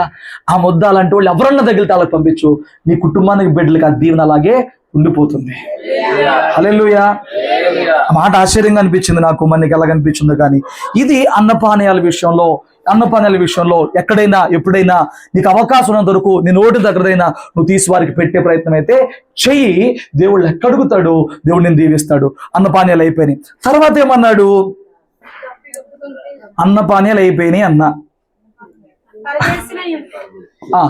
పరదేశినై ఉన్నాను, నన్ను చేర్చుకున్నావు. చాలా మంది అండి, మేము ఎప్పుడన్నా ఈ చెన్నై వెళ్ళాల్సి వచ్చింది. చెన్నై వెళ్ళినప్పుడు అక్కడ హాస్పిటల్కి వెళ్ళిన పరిస్థితుల్లో నాకు జ్ఞాపకం ఉన్న సంఘటనలు ఏంటంటే, తెలుగోడు అనేటప్పటికండి పార్షియాలిటీగా చూస్తారండి. తెలుగోడు అనేటప్పుడు పార్షియాలిటీ చూస్తారు. ఏమండి, మాకేం భాష రాదు, హోటల్లో దిగామప్పుడు అరగంట లేట్ అయ్యామన్నా, 10 నిమిషాలు లేట్ అయ్యామా, పావు గంట లేట్ అయితే సెకండ్ డే ఫీజు అంతా, సెకండ్ డే రూమ్ రెంట్ అంతా వాడు వసూలు చేశాడు అనమాట. అదే వాళ్ళోడికి అలా చేయగలడాడు, వాడు చేయలేడండి. ఒకసారి వెళ్ళినప్పుడు నాకు బాగా గుర్తు, అసలు ఆ హోటల్ ఓనరే తెలుగోడంట. వీళ్ళకి అప్పచెప్పాడు మేనేజ్మెంట్ కోసం, వీళ్ళకి తెలుగు వచ్చంట. మీరు ఎక్కడి నుంచి వచ్చారని అడిగాడు ఆడు భాషలో. అంతా మనకి క్లమ్జీ అనమాట, ఏది పర్ఫెక్ట్గా రాదు, అంత క్లమ్జీగా వెళ్ళిపోతుంది. విజయవాడ నుంచి అని చెప్పాను అంటావు, ఆంధ్ర సాయ అని చెప్పిన నాటి భాషలో. ఈ పక్కన వాళ్ళు వర్కర్ అంటాడు భాషలోనే, నీకు తెలుగు రాదా, తెలుగు రాని పిల్లలు పెద్ద వీళ్ళ దగ్గర అని చెప్పినాడు. ఏమండి, ఇక్కడ ఎలా ఉంటుందో నాకు తెలియదు కానీ పల్లెటూరుకి ఎవరన్నా వచ్చారనుకో, కొత్త కనిపించారనుకో, ముందు వాళ్ళని ఆరాధిస్తారు. బాబు మీరు ఎవరు, ఎందుకు వచ్చారు, ఎక్కడి నుంచి వచ్చారని. వాళ్ళు కనుక అయ్యా ఈ ఊరు పలానా పని మీద వచ్చామంటే ఆ పని పంపించే వరకు వాళ్ళ సహాయం చేస్తారు. మీకు తెలుసా, ఈ సిటీ నాకు తెలియదు కానీ పల్లెటూరులో విధానం ఇప్పటికి ఉంటుంది. ట్రై చేయి. నీ పని ఏంటో వివరంగా అయిపోయేదాకా వాళ్ళ అవసరమైతే నీకు తోడొచ్చి ఆ అడ్రస్లు చెప్పి ఆ పని చెప్పించి పంపించేస్తారు. ఉంటుంది. మనది కాని ప్రాంతం అంటే మన ప్రాంతం కానీ మనది కాని ప్రాంతం నుంచి వేరే ఎవరన్నా వచ్చినప్పుడు వారు ఏ స్థితిలో వచ్చారో వారి పట్ల జాలిపడడం మనకు రావాలి. అది మానవ తత్వంగా ఉండాలన్నమాట, మానవత్వంలో ఉండాలన్నమాట.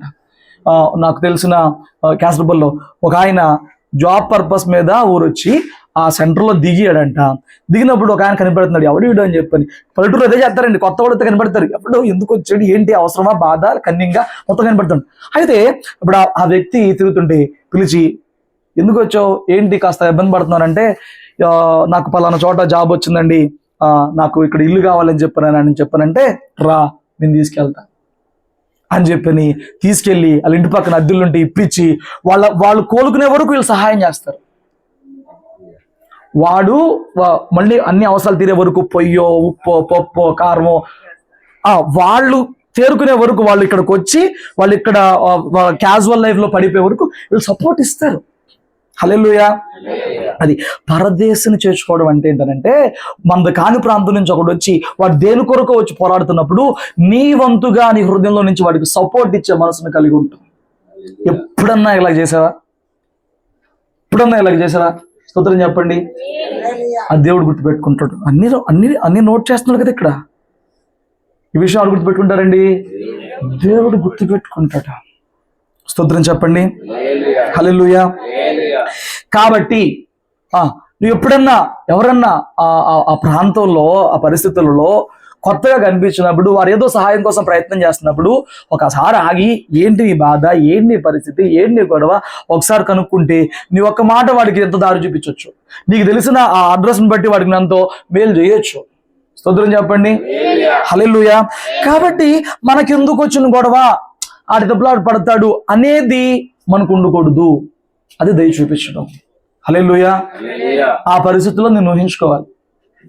జాలి దయ ఎక్కడి నుంచి పుడతాయి అంటే, అదే పరిస్థితిలో నేనుంటే మనిషిగా నేను ఎలా హ్యాండిల్ చేయగలను, అలాంటి పరిస్థితుల్లో వాడు ఉన్నాడు కదా, నేను ఏమన్నా సహాయం చేస్తే వాడికి మెరుగయ్యిద్ది అన్న మనస్తత్వంలో నుంచే. స్తోత్రం చెప్పండి. అన్న మనస్తత్వంలో నుంచే. ఆ పెయిన్ నువ్వు అనుభవించినప్పుడు, ఆ బాధ నువ్వు అనుభవించినప్పుడు, ఎదుటి వ్యక్తి ఆ బాధపడే పరిస్థితిలో ఉన్నప్పుడు పుట్టేదే జాలి. అది క్రియల్లోకి మారింది దయ. అది క్రియల్లోకి మారితే దయ. అయ్యో పాపం అంటాం జాలి, ఆ పాపాన్ని పాపంగా నోటితో కాయకుండా క్రియల్లో పడ్డమే దయ. స్తోత్రం చెప్పు. పరదేశికి నువ్వు సాయం చేసిన, ఏమండి ఈ రోజు అంటే నమ్మలేం కానీ ఆ రోజులు ఎంత చేర్చుకునేవాళ్ళండి. ఆ కాలంలో చేర్చుకునేవాడు. ఇప్పుడు నువ్వు తెచ్చి ఇంట్లో పెట్టుకోమని నేను చెప్పట్లేదు. మళ్ళీ నువ్వు దీన్ని రాంగ్ వెళ్ళిపోయి నీ వల్ల ఏమైనా పెట్టుకున్న ఏదో దోసు బేడు నువ్వు చెప్పుకో. ఆ రోజుల్లో ఎలాగుండేదనంటే హోటల్లో ఆ రోజుల్లో ఇలాంటి స్పీడ్గా ఆ ప్రాంతానికి మళ్ళీ తిరిగి వెనక్కి వెళ్ళిపోయి రైలు కానీ ఏవి లేవు. కాబట్టి వాడు ఒక పని మీద ఆ ఊరికి వచ్చినప్పుడు కొంత స్టే చేయాల్సి వచ్చినప్పుడు వీళ్ళు ఏం చేసేవాళ్ళు అంటే ఆ పరదేశులను ఆరా తీసుకుని ఇంట చేర్చుకునేవాళ్ళు. ఎంత దౌర్భాగ్యం అండి. మన భాష కాదని, మన ప్రాంతం కాదని ఎంత పార్షాలిటీ చూపిస్తున్నారు, ఎంత అన్ఈక్వాలిటీ చూపిస్తున్నారో. చాలా బాధేసింది అంటే సచ్చరీల్లోని ఇప్పుడు వెళ్ళాం కదా, పైన పాడైపోయింది నాకు. స్తోత్రం చెప్పు, హల్లెలూయా. మీరు అలా ఉండకండి. ఇంకా మీరు ఎప్పుడన్నా ఎవరన్నా ఇక్కడ కొత్తగా సిటీలోకి వచ్చి తగిలారు అనుకో, మీరు వాళ్ళని వృడి కొట్టించకుండా వాళ్ళకి సహాయం చేసి పెట్టేలాగా ఉండండి. హల్లెలూయా. మూడోది ఏంటిది? ఇప్పుడు చేర్చుకోవాలి. పరదేశులు ఏమంటే ఆ ప్రాంతానికి అలవాటు పడిన వారు, ఆ ప్రాంతంలో సౌకర్యాలు తెలుసుకొని వారు ఎవరన్నా ఉంటే వాళ్ళని హృదయంలో చేర్చుకుని వాళ్ళకి నీ వంతుగా ఏ సహాయం, మాటగా, సూచనగా, ఆలోచనగా ఏది చేయగలవో అది చేసి పెట్టు. పని ఎత్తుకుంటే ఎవరన్నా వచ్చారా, నీకు ఎవరన్నా పని తెలుసా, పనిలో పెట్టు. నాకేం లాభం అన్నమాక. నువ్వు ఏది చేస్తున్నా ఇక్కడ ఆ మనిషి దగ్గర నుంచి తిరిగి సహాయం పొందుకునే మనస్తత్వంతో కాకుండా దానికి దేవుడే నాకు ఇస్తాడనే మంచి హృదయంతో చేసుకుంటా వెళ్ళు. ఎక్కడ తిరిగి మళ్ళీ ప్రతిఫలాన్ని ఎప్పుడు కూడా నువ్వు ఆశించమాక. ఎవరన్నా సహాయం చేస్తే, ఏమండి ఈ ఫోన్లో వచ్చిన దరిద్రానికి ఆడి చేతిలో పెడుతున్నాడు, ఇటు సెల్ఫీ కొడుతున్నాడు లేదా ఫోటో కొడుతున్నాడు, ఇది ఫేస్బుక్ లో పెడుతున్నాడు. దేవుని వాక్యం ఏం చెప్పింది? నువ్వు ధర్మం చేసేటప్పుడు కుడి చేతితో చేస్తే ఎడం చేతి తెలియద్దని చెప్పిందా? ఆ కరోనా టైంలో ఆడు పంచింది 2 అట్టికాయలండి. ఎన్ని ఫోటోలో ఏదో వాళ్ళని ఉద్ధరించేసినట్టుగా 2 అట్టికాయలు పంచాడు, 2 యాపిల్లు పంచాడు ఫోటోలో. నువ్వు చేస్తే రహస్యంగా చెయ్యి. అక్కడ తీర్పులోకి, అక్కడ ప్రతిఫలంలోకి వచ్చింది. మొన్న ఇక్కడ వరదలు వచ్చినాయండి. అరే ఏం ఎగబడిపోయారు. మేము సాయం చేస్తాం. నేను అంటాను, వరదలలో నువ్వు సాయం చేసి నీ చర్చి పేరు పెట్టుకుని, నీ ఆ కవర్ మీద, ప్యాకెట్ మీద చర్చి పేర్లు పెట్టుకుని, ఆ వచ్చిన టాక్టర్ల మీద నీ చర్చి పేర్లు పెట్టుకుని ఎందుకు ఇలాగ చేస్తున్నావు? నీ చర్చి ఉన్న ఏరియాలో ఎవరన్నా పేదలు ఉన్నారేమో ఒకసారి ఇన్ఫర్మేషన్ తీసుకో. బెడ్లో వదిలేసిన వాళ్ళు ఉన్నారేమో ఇన్ఫర్మేషన్ తీసుకో. అలాంటి వాళ్ళకి ఏమన్నా చేయగలేమో చేయొచ్చు కదా. అలాంటి నిత్యము కొంతమందికి నువ్వు సపోర్ట్ చేయొచ్చు కదా. ఇలాంటి వరదలు వచ్చిన చోట దిగిపోయి ఎందుకు ఫోటో సెషన్ చేసి మళ్ళీ ఏంటి ఫేస్బుక్లో పెట్టి, యూట్యూబ్లో పెట్టి, ఎందుకో తెలుసా? ప్రమోషన్. అన్నీ ఒకటే. స్తోత్రం చెప్పు. మేము అక్కడ ఆలోచన చేసాం, అక్కడ చర్చి దగ్గర ఏమన్నా సాయం చేద్దామా అని చెప్పని. అప్పుడు వాడు అన్నాడు, అన్న ఆ పట్టుకెళ్ళి ఆవిడ తింటలేదని పారేసి వస్తున్నారన్న, మనకి ఎందుకన్నా అవన్నీ చేద్దామని అనిపించింది, దేవుని ప్రేమ చూపించాలని. అప్పుడు వచ్చిన ఇన్ఫర్మేషన్ అంటే ఎక్కువైపోయిందంట ప్రేమ. అక్కడే ఎందుకు చూపిస్తున్నావు? ఇప్పుడు ఎవరు అవసరతలో ఉన్నోరు లేరా? సహాయం అక్కడ నువ్వు కనిపించే ఫోటోలు తీసి వాటిని పబ్లిసిటీకి పెట్టుకుని నువ్వు దేవుని మహింపరుస్తున్నావా? నీ పరిచయం పబ్లిసిటీ చేసుకుంటున్నావా? కరెక్ట్ కాదండి. అంత ప్రతి దాన్ని కూడా తమ స్వార్థ లాభాలకి, తమ ఎదుగుదలకు, తమ పేరుకి ఉపయోగించుకుంటారు తప్ప నిజమైన ఆ ప్రేమను, దయను చూపించే వాళ్ళు ఎవరు కనపడుతున్నారండి? హల్లెలూయా. తర్వాత ఇంకేమడిగాడు? దిగంబరునై ఉన్నాను, నాకేం కావాలి? యాకోబు పత్రికలో ఈ మాట ఉంటుందండి, చూడండి, వింటారా? కన్ఫ్యూజన్ అయినా యాకోబు పత్రికలో 2వ అధ్యాయము 15వ వచనం చదవండి.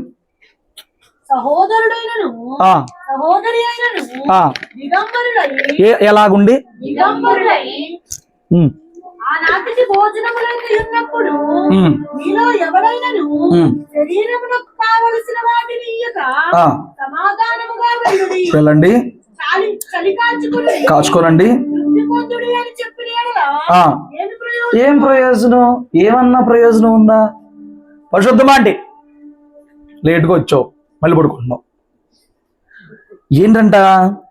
సహోదరుడైన సహోదరి అయినా దిగంబరులై ఆనాటి భోజనం లేకుండా వచ్చినప్పుడు, అమ్మా అయ్యా దేవుడు గొప్పవాడండి, దేవుడు నమ్ముకో, విశ్వాసంతో ఉండు.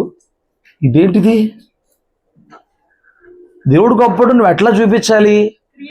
ఆహారం పెట్టి వస్త్రములు ఇచ్చి, నా దేవుడు గొప్పోడయ్యా, దేవుడు ప్రేమిస్తున్నాడు, ఇది ఉంచుకో, దేవుడు నమ్ముకుని ఇంకా సమకూరుస్తాడు చెప్పాలా వద్దా? ఒక మిషనరీ సేవకుడు ఒక అరణ్య ప్రాంతంలోకి వెళ్ళాడంట. క్రూరులైన మనుషుల మధ్యకి వెళ్ళాడంట. ఆ మనుషుల మధ్యకి వెళ్ళడానికి, నరమాంస భక్షకులు ఆ ప్రాంతాలకు వెళ్ళాడు. ఆ మనుషుల మధ్యకి వెళ్ళడానికి భయం వేస్తుంది. ప్రార్థన చేస్తున్నాడు, అయ్యా ఎవడో ఒకరిని పంపించయ్యా. అక్కడ అడవి కుక్కలు ఉంటాయి, మామూలు కుక్కలు కావు. అవి చూస్తే భయం పీకెత్తాయి. అలాంటిది ఈయన ఒక రోజు ప్రార్థన చేసుకుంటుంటే లోపల ఆ చిన్న ఆయన కలిగి ఉన్న చిన్న ఇంటి కిటికీలో చూస్తే బయట మూలుగుతా ఒక్కొక్క మూలుగుతా ఉందంట. ప్రభు అంటే నా దగ్గరికి ఏమన్నా పంపించాను చూడు అన్నాడంట.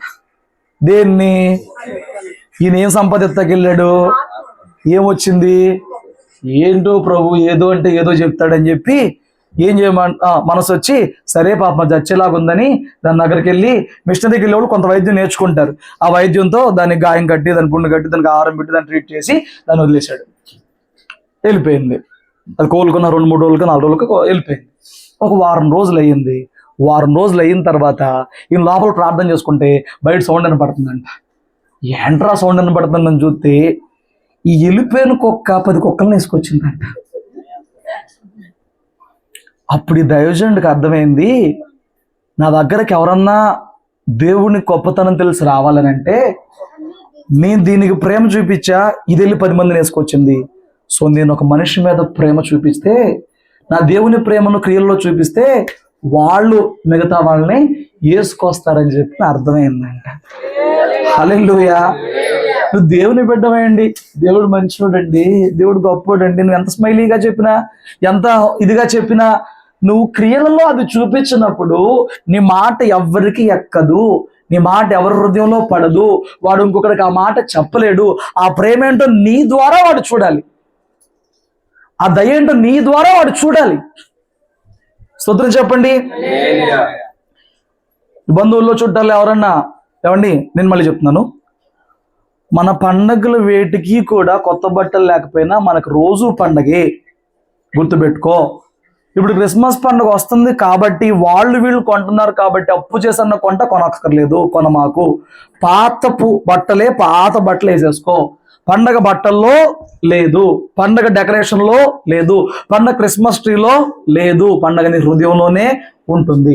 అయితే ఎవరన్నా మరీ దీనావస్థలో ఉన్నప్పుడు నువ్వు బట్టలు కొనుక్కుంటున్నావు కదా, వాళ్ళకు జత కొని పెడితే, జత కొని పెట్టడం పక్కన పెట్టు, ఆ వాడన బట్టలు ఎన్నో కబోర్డ్లో పడి జత్తా ఉంటాయి. ఎందుకు కొన్నామో తెలియదు, ఫిట్ అవో పెట్టవో, ఏదో మోసు పెట్టుకునేసో, ఒక నెల తిరగలా, ఒక 2 వారాలు తిరగలా, అవి టైట్ అయిపోయినాయి అంటూ, పట్టట్లేదంటూ, లేకపోతే 4 పట్టకని పడుతుంది అంటాడు, ఏదో ఒక సాగులు చెప్తావు. ఇట్లా కబోర్డ్లో తగలెట్టే కంటే ఏమండి ఎవరికన్నా గుర్తించిస్తే బాగుంటుంది కదా. నేను ఒకసారి ఉయ్యూరులో ఫిష్ మార్కెట్ దగ్గరికి వెళ్ళాను. మా ఊరు వెళ్ళినప్పుడు ఉయ్యూరులో చేపలు తీసుకుని వెళ్ళిపోతాను అనమాట. అప్పుడు అక్కడ నాతో పాటు మా సత్యం ఎవరో వచ్చారు. అక్కడ చేపలకి వెళ్ళి ఈ బయట ఒక షెడ్, ఇలాంటి షెడ్ ఒకటి వేసి దాని పేరు ఏదో రాసింది. అప్పుడు నాకు మా అమ్మ చూపిస్తూ చెప్తుంది, అయ్యా ఇక్కడ ఏంటి చెప్పనా, ఏంటనంటే అక్కడ ఒక ప్లేస్ ఉంది, మన పాత బట్టలు కొంచెం మంచిగా, మరి గుండీలు చిరిగిపోయి ఉక్కులు చిరిగిపోయి కాదు, కొంచెం మంచిగా ఉండి మనం తీసేసిన బట్టలు ఏమైనా ఉంటే మనం తీసుకెళ్ళి అక్కడ ఆ బట్టలు పెట్టవచ్చంట. లేనోళ్ళు ఎవరైనా వచ్చి అక్కడ బట్టలు తీసుకెళ్తా ఉంటారంట. నాకు భలే అనిపించింది. ఫారిన్ కంట్రీస్లో ఇప్పుడు క్రిస్మస్ సీజన్ వచ్చినప్పుడు ఏం చేస్తారు తెలుసా, వాళ్ళ ఇంట్లో బాగుగానే ఉండి పాతదైన టీవీ కానీ ఫ్రిడ్జ్ కానీ ఏదైనా కానీ తెచ్చి బయట పెట్టేస్తారు. ఎవరైనా ఫ్రీగా తీసుకెళ్ళిపోవచ్చు. లేదు అనుకున్న వారు, మా ఇంట్లో ఆ వస్తువు లేదు అనుకున్న వాళ్ళు ఎవరైనా ఫ్రీగా ఏమండి అందులో ఉంటుంది క్రిస్మస్ వాతావరణం. బందేంటండి, క్రిస్మస్ పండగకే మనమే వండుకుని, మనమే తినేసి హ్యాపీ క్రిస్మస్ చేసుకుని, మనమే కేక్ కట్ చేసుకుని, ఇంకేం వేరియేషన్ అనిపించట్లా. పండగప్పుడు కూడా ఎవరికన్నా ఒక ముద్దు కడదామని, కాస్త బట్టలు ఇద్దామని నీకేమి అనిపించట్లా. స్తోత్రం చెప్పు. నా మాటలు అర్థం చేసుకోండి. నేను అంటున్నాను, నీకు 5-6 జతలు ఉన్నప్పుడు ఒక జత కూడా లేనోళ్ళు రోడ్ల మీద చాలా మంది ఉంటారు. అలాంటి వారికి నువ్వేం చేస్తావు? నేను చెప్తున్నాను, కొన్ని సంఘాల్లో ప్రతి పండక్కి పాస్టర్ గారు డిమాండ్ చేసి మరి బట్టలు పెట్టించుకుంటాడు. ఎందుకో నాకు అర్థం కాదు. నేను మిమ్మల్ని డిమాండ్ చేయను, కానీ ఏం చేస్తారంటే ఆ విలువ ఎవరికైనా లేని వాళ్ళు కొనిపెట్టండి.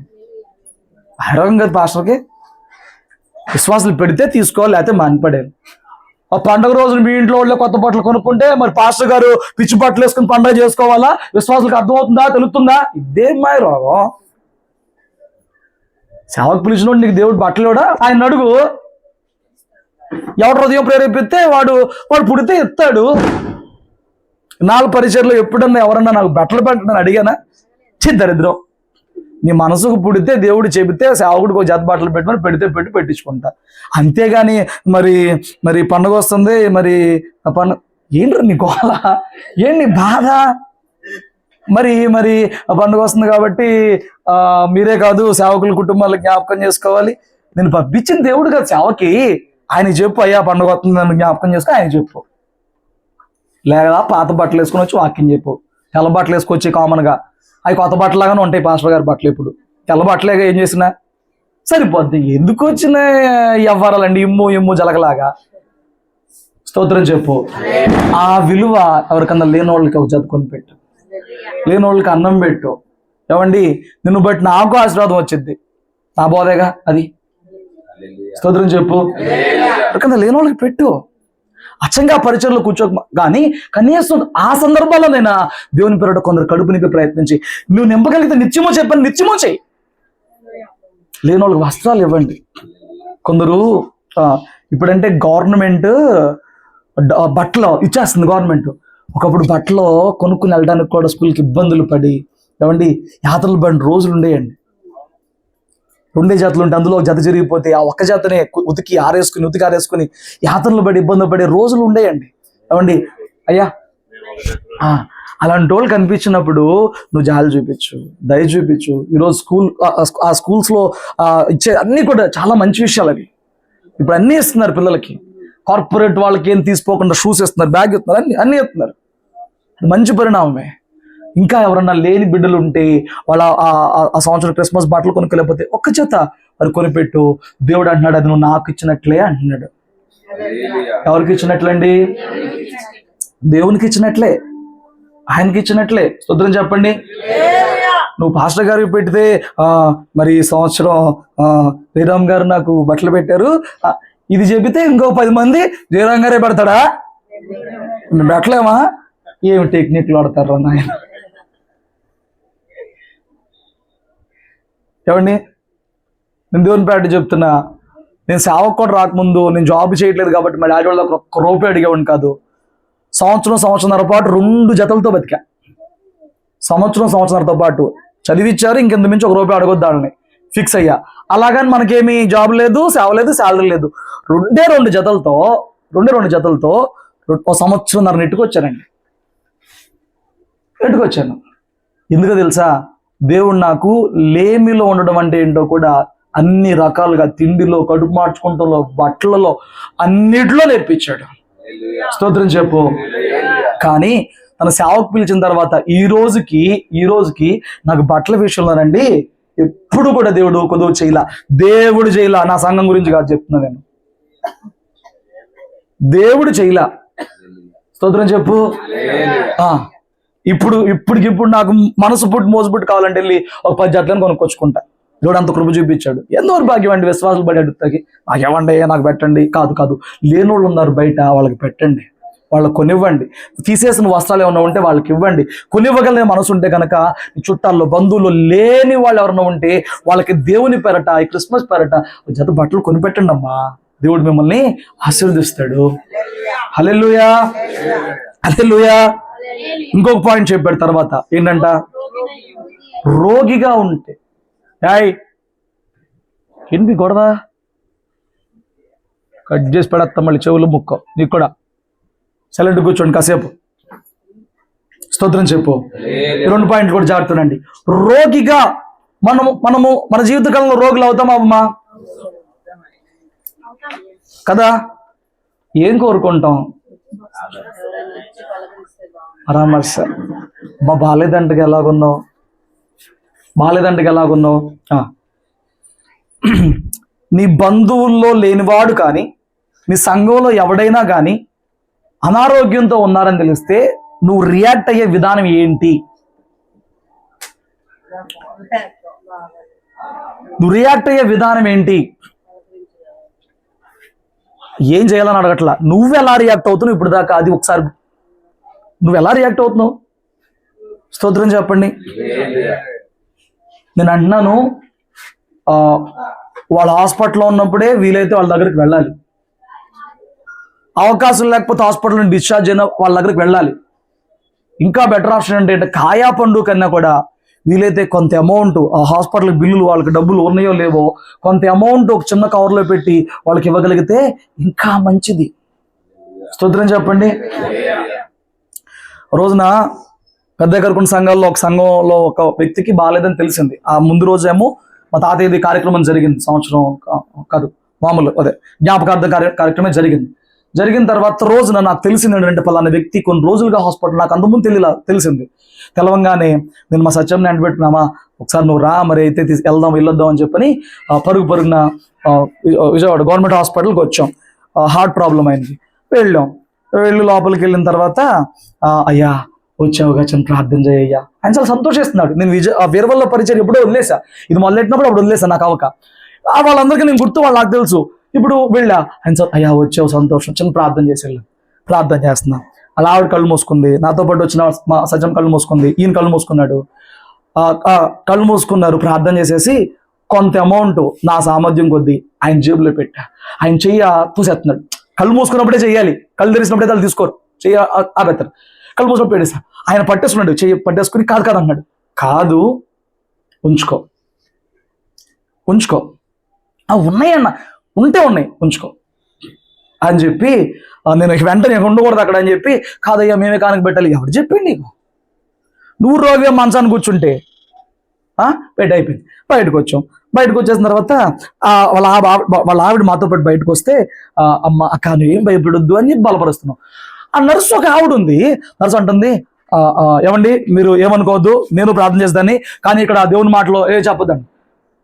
అమ్మా మేము దేవుని మాటలు ఎవరికో చెప్పట్లేదు, ఇవిడు మా బిడ్డే, మా సంఘంలో బిడ్డే, మా అక్కే, మా చుట్టమే, మా బంధువే, ఎవరికో చెప్తే నువ్వు ఏమన్నా అంటే నేను ఒప్పుకుంటాను అని చెప్తున్నానంటే అది కాదండి. ఈ హాస్పిటల్లో బెడ్లో ఉన్న పేషెంట్స్ దగ్గర కంట సంఖలో బైబిల్ పట్టుకుని వెళ్తారంట. వెళ్ళి బాగలేదా ప్రార్థన చేస్తాం. నిన్ను ఎవడు రమ్మన్నాడు అసలు? నిన్ను ఎవడు పంపించాడు అసలు? ప్రార్థన చేసంట దౌర్భాగ్యంగా దేవుని పని చేసే పనులు. ఆవిడ అలా చెప్తే నా మైండ్ పోయింది. వాళ్ళు డబ్బులుంటే ప్రైవేట్ హాస్పిటల్ ఉండేవాళ్ళుగా, వాళ్ళకి ఏదన్నా సామర్థ్యం ఉంటే ఎక్కడ ఉండేవాళ్ళు? ఆ గవర్నమెంట్ హాస్పిటల్ అన్ని బెడ్లు అంత అనీజీగా ఉంటుందా? వాళ్ళు వచ్చి అక్కడ పడి ఉన్నారంటే కారణం ఏంటి? డబ్బులు లేకే కదా. అలాంటి వాళ్ళ దగ్గరికి వెళ్ళి నిన్ను ఎవడరా ప్రార్థన చేయమని అసలు? నీ మనిషి, నీ బంధువా? కాదు. వెళ్తారు, కదుపుతారు, ప్రార్థన చేస్తారు, ప్రార్థన చేశానుగా కానికి అంటారు. దౌర్భాగ్యం కాదది. దేవుని బిడ్డలము పరామర్శించాలి. దేవుని బిడ్డలము అవసరమైతే అలా వ్యాధిగ్రస్తులుగా ఉన్న వారికి మన వంతుగా మనం ఆర్థిక సహాయము చెయ్యాలి కూడా. వెలగాలే కదా, చెయ్యాలి. ఏమండి, మొన్నటికి మొన్న ఈ వ్యక్తి మా సంఘాలు ఇంకా సీరియస్ అయిపోయాడు. ఇప్పుడు ఆయనకి ప్రైవేట్గా వెళ్తే కనుక 50 నుంచి 70 లక్షలు పెడితే తప్ప హార్ట్ మార్పిడి జరగదు. పేస్ మేకర్ వేద్దామంటే అవదంట. ఏం చేయాలి ఇప్పుడు? మార్చాలి హార్ట్. ప్రైవేట్ హాస్పిటల్ 50 నుంచి 70 లక్షలు అవుతాయి. అయితే మా అక్క వాళ్ళ అమ్మాయికి ఆల్రెడీ ఒక ముళ్ళు పెట్టి దేవుడు ఆ మార్గంలో మమ్మల్ని చూపించాడుగా, ఈయన కూడా సజెస్ట్ చేస్తే డాక్టర్ దగ్గరికి వెళ్ళి వచ్చారు. డాక్టర్ ఏం చెప్పాడు?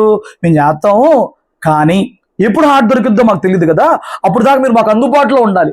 హాస్పిటల్లో మేము అపాయింట్ చేసుకుని మీకు ఫ్రీగా చూడలేం, మీరు ఎక్కడన్నా ఉండండి, మేము పిలవంగా 2-3 కిలోమీటర్లు టక్కున వచ్చేలాగా అని చెప్పారు. మరి వాళ్ళు అలా వెళ్ళి ఉండాలంటే ఏం కావాలి? 3 సంఘాలు అనౌన్స్ చేసాం. మన సంఘాల్లో ఈ వ్యక్తికి ఇలాంటి పరిస్థితి ఉంది, మీరేం చేయగలరు? నేను చెప్పను, నేను ఊహించినంత అమౌంట్ వచ్చిందండి. నేను చెప్పను, ఏ సంఘం నుంచి ఎంత వచ్చిందో, నేను ఎక్స్పెక్ట్ చేయాలి అంత అమౌంట్ వచ్చిందని. ఏమండి అక్కడ నా ముందు లైవ్లో ఒక కుర్రోడు ఇలా కట్ట తీశాడు, టక్ లెక్కటి ఇచ్చాడు, 5,000 ఇచ్చాడు, టక్ లెక్కటిచ్చాడు.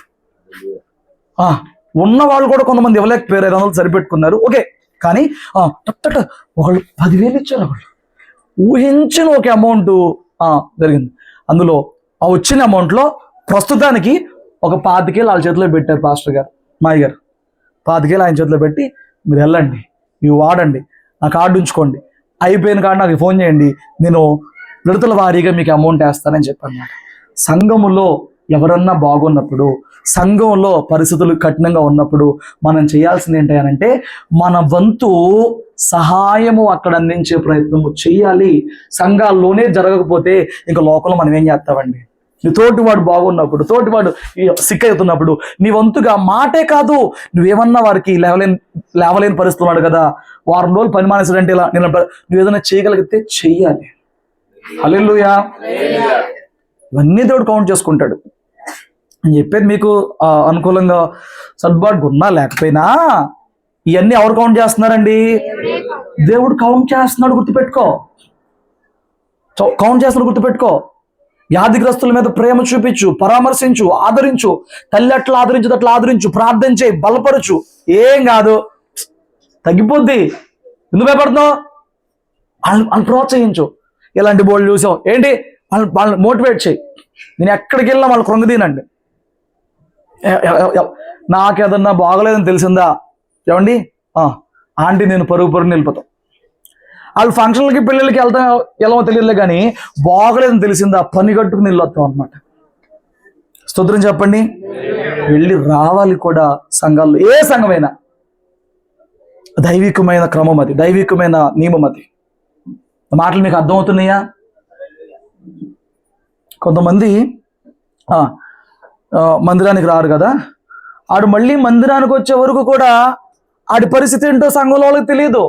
ఆడు మళ్ళీ వచ్చి ఏంటో రాలేదంటే, ఏం రాలేదంటారేంటి, మనం పోయేదాకా వెళ్ళిపోయాను కదా అంటే, నీ సహోదరుడు ఏమైపోతున్నాడో పట్టించుకోవా? నీ తోటివాడు ఏమైపోతున్నాడో పట్టించుకోవా? ఈ వారం ఒకటి రాలేదని అంటే సేవకుడికే పట్టిందా? నీ తోటివాడు లెక్క నువ్వు అప్పచెప్పొద్దు. అసలు మన సంఘంలో ఎంతమంది ఉన్నారు, ఎవరు వస్తున్నారు, ఎవరు ఏ వారం వస్తున్నారు, ఎవరు ఏ వారం రావట్లేదు, వాళ్ళ పరిస్థితులు ఏంటి, స్థితిగతులు ఏంటి తెలుసుకోవద్దు. నువ్వు వాడి మీద పరామర్శ చూపించాలంటే వాడి స్థితి గతి నువ్వు పట్టించుకోవద్దు. అంతే. నాకేనా నాకు వచ్చి అయ్యా వాళ్ళు రాలేదేంటి, అది నువ్వు కనుక్కోవాలి. వాళ్ళు రాలేదంటే ఎవరు కనుక్కొని చెప్పాలి నాకు? ఆంటీ ఎవరన్నా రాలేదంటే ఎవరు కనుక్కొని చెప్పాలండి? నీ సహోదరు లెక్క నీది, నాది కాదు. కానీ కొన్ని చోట్ల ఎలా ఉంటుందనంటే, సేవకుడు ఆరాధిస్తే తప్ప పలానా వ్యక్తి నిజమేనయ్యా రావట్లేదు. నిజమే రావట్లేదా? నీ సహోదరులు ఎవడొచ్చాడు ఎవడు రావట్లేదు లెక్క చేసుకోవట్లేదు నువ్వు. వాడు ఏ పరిస్థితిలో ఉన్నాడో, ఎందుకు అనగబడిపోయాడో, ఏ పాపంలో ఉన్నాడో, ఏ రోగంలో ఉన్నాడో ఆరా తీవు నువ్వు. ఎందుకంటే సంఘంలో ఉంటున్నావు దౌర్భాగ్య పరిస్థితులు. దేవుడు చెప్తున్నాడు, నేను రోగినై ఉన్నా, నీ పొరుగోడు కాదు. నువ్వు ఎవరిని పరామర్శిస్తున్నావు? దేవుణ్ణి పరామర్శిస్తున్నట్లుగా ఆ వ్యక్తులని పరామర్శించాలి. హల్లెలూయా. ఆఖరిగా ఆయన అన్నాడు, ఏమన్నాడు? చెరసాలలో ఉన్నాను, మీరు నాకు ఆదరించారు. ఏమండి, చెరసాల అంటే ఇప్పుడు డైరెక్ట్ చెరసాలేం కాదు. పరిస్థితుల్లో, నిందలు, బాధలు, కొందరికి వచ్చే నిందలు వారి గుండె బంధించబడిపోయి ఉంటుంది అనమాట. వారు చెల్లించలేని పరిస్థితిలో ఉంటారు, స్పందించలేని పరిస్థితిలో ఉంటారు. అలాంటి వాళ్ళ దగ్గరికి వెళ్ళి, అయ్యా జయరామ్ గారు, మీ ఇంట్లో ఉన్న పరిస్థితి నాకు తెలుసు, మొత్తం ఎత్తి నేను చెప్పాలని అనుకోవట్లేదు, కానీ ఒకటి నమ్మండి, దేవుడు గొప్పవాడు. మీరు అలా ముడుచుకుపోవద్దు, మీరు అలా డల్ అయిపోవద్దు, మీరు యథాప్రకారంగా ఉండండి. దేవుడు సజెస్ట్. ఎప్పుడు ఇలా మాటలు చెప్పేవారు కదా, ఏం బడ్జెట్నాళ్ళు దేవుడి దగ్గర ఉండమని నువ్వు. కొందరు గాయపరచబడిన వారు ఉంటారు అంతరంగంలో, కొందరు కుటుంబాలతో బంధువులతో వెలివేయబడిన వారుగా ఉంటారు. కొన్ని పరిస్థితులను బట్టి ఏమంటే వారి గుండె గడ్డకట్టి పరిస్థితిలో ఉంటారు. నీ వంతు ఏంటి, నీ పని ఏంటి సంఘంలో? అలాంటి వారి పరిస్థితులు వెరిగినప్పుడు వాళ్ళకు దూరంగా ఉంటామో, పక్కన నవ్వుకుంటామో, మొదట కెట్టున్నా ఇప్పుడు సెట్ అయిందో అనుకుంటామో. ఇది పిచ్చితనం కాదు. వాళ్ళకెళ్ళి నువ్వు సపోర్ట్ ఇవ్వాలి, వాళ్ళకి వెళ్ళి నువ్వు ఆదరణ ఇవ్వాలి. ఇలాంటి పరిస్థితులు వస్తాయి, మామూలే, ఏం కాదు, మీరు ఉండండి, మేము ప్రార్థన చేస్తున్నాం, వాళ్ళకి మోటివేట్ చేయాలండి. హల్లెలూయా. ఇప్పుడు జాబ్ లేకుండా వాడు ఉన్నాడు అనుకో, వాడికి ఏం చెప్పాలి? ఏం పర్లేదు. వివాహం లేకుండా వాడు ఉన్నాడు అనుకో, గర్భఫలం లేకుండా వాడు ఉన్నాడు అనుకో, ఏం చెప్పాలి? అమ్మా ఏం కాదు. ఇప్పుడు ఈ ఆంటీ రమ్యకి ఏం చెప్పిద్ది? నాకు 13 11, నాకు 11 ఏళ్ళ పాటు దేవుడు పిల్లలు లేవలేదు, ఆశ్చర్యంగా తర్వాత ఇచ్చాడు. నీకు పెట్టిన నొప్పి ఎందుకు? ఆ నొప్పిలో ఉన్నవాడి మీద దయ చూపిస్తానికి. నాకు చెప్పానా? నువ్వు అనిపించిన నొప్పి ఎందుకు? ఇప్పుడు నీ ప్లేస్లో మరొక వ్యక్తిని కనబడుతున్నప్పుడు నువ్వేం చేయాలి? ఇంకా ఏమి ఆడి గుండె ఏమైపోద్దండి అటు పక్కన వాళ్ళకి. ఆడి చేతుల్లోదా ఏమన్నా తెచ్చేసుకుంటాకెళ్ళి? పిచ్చితనం కాదు. వాళ్ళని ఎలాగా ఆదరించాలో మాటలతో నేర్చుకో.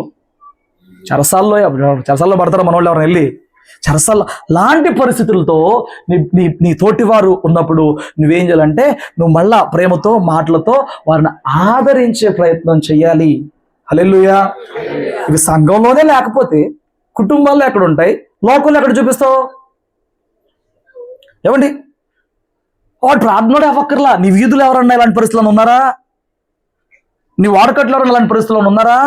వెళ్ళిపో, పరామర్శించు, ఏమండి వాడిని ఓదార్చు, కుదిరితే ప్రార్థన చేసి వెళ్ళమంటామని అడుగు, వచ్చేయి. అడిగే సుమారు చెప్పొద్దు, మళ్ళీ వాడికి వేసేయని చెప్పొద్దు. ఎల్లు ప్రేమ చూపించి ప్రార్థన వచ్చేయి. వాడు పరిగెత్తుకుంటూ వస్తాడు దేవుడి దగ్గరికి. హల్లెలూయా. ఉపవాసం చేస్తున్నామంటే చేయడం కాదు. దేవుడు చెప్పిన మాట చూడండి, 58వ అధ్యాయం యెషయా గ్రంథం. ముగిస్తాను, 2 మాటలు చదివితే ముగిస్తాను. 6వ వచనం నుంచి కింద చదవండి. 8 యెషయా. విప్పాలి, తీయాలి, విడిపించాలి. ఇది ఆత్మ సంబంధమైంది. కొందరు సాతాను కట్ల చేత కట్టబడ్డారు, సాతాను కాడి చేత మోపబడ్డారు, పాపపు కాడిని మోస్తున్నారు. కొందరు బాధింపబడుతున్నారు. వీళ్ళందరినీ విప్పాలి, ఆ కాడి తీయాలి, విడిపించాలి, కాళ్ళు విరగొట్టాలి. ఇది ఆత్మ సంబంధంగా ఆయన ఏర్పరచుకున్న ఉపవాసంలో ఒక భాగం. మొత్తం అవల ఒక భాగం. ఈ ప్రార్థనలో ఉపవాసం ఉన్నప్పుడు నేను మొన్న మీకు మెసేజ్ చెప్పాను చూడు, ఏమండి మూలుగులుడి చూపు ఆలాపిస్తున్నారు, వాళ్ళ కోసం కదా. అది అది అది అది అసలు ఉపవాసం. మూలుగులుడి చూపు ఆలాపించేది ఎవరి కోసం? నా కోసం కాదు, ఎదుటివారి కోసం. అది విలువైన పరిచర్య. అది ఆయన ఏర్పరచుకున్న ఉపవాసం అంట. ఇంకా కింద చెప్పాడు చూడు, ఏం చేయాలంట? ఉపవాసం ఉన్నప్పుడు ఏం చేయాలి? ఆ రోజు నువ్వు తినే ఆహారము ఆకలిగా ఉన్నోడికి అందించాలి. ఒకటి, రక్త సంబంధులు. రక్త సంబంధాలు అంటే సంఘంలో వాళ్ళు దేవుని రక్తాన్ని బట్టి సంబంధులు, కడుపును పుట్టిన వాళ్ళు దాన్ని బట్టి సంబంధులు. రక్త సంబంధులకి ముఖం తిప్పకూడదు. అర్థం నాకేంటి, అర్థం నాకేంటి, బూడిదలో పోసిన పన్నీరు అంత నీ ఉపవాసాలన్నీ కూడా.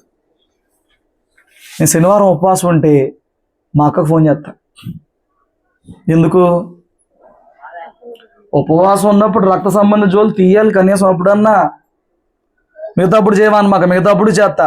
కానీ ఉపవాసం ఉన్నప్పుడు రక్త సంబంధి మా అక్క, నా అక్క, వాళ్ళు ఎక్కడో బడి ఉన్నారు, వాళ్ళు సేవలే, వాళ్ళకి ఫోన్ చేసి ఎలా ఉన్నారు. ఎందుకు చెప్పనా?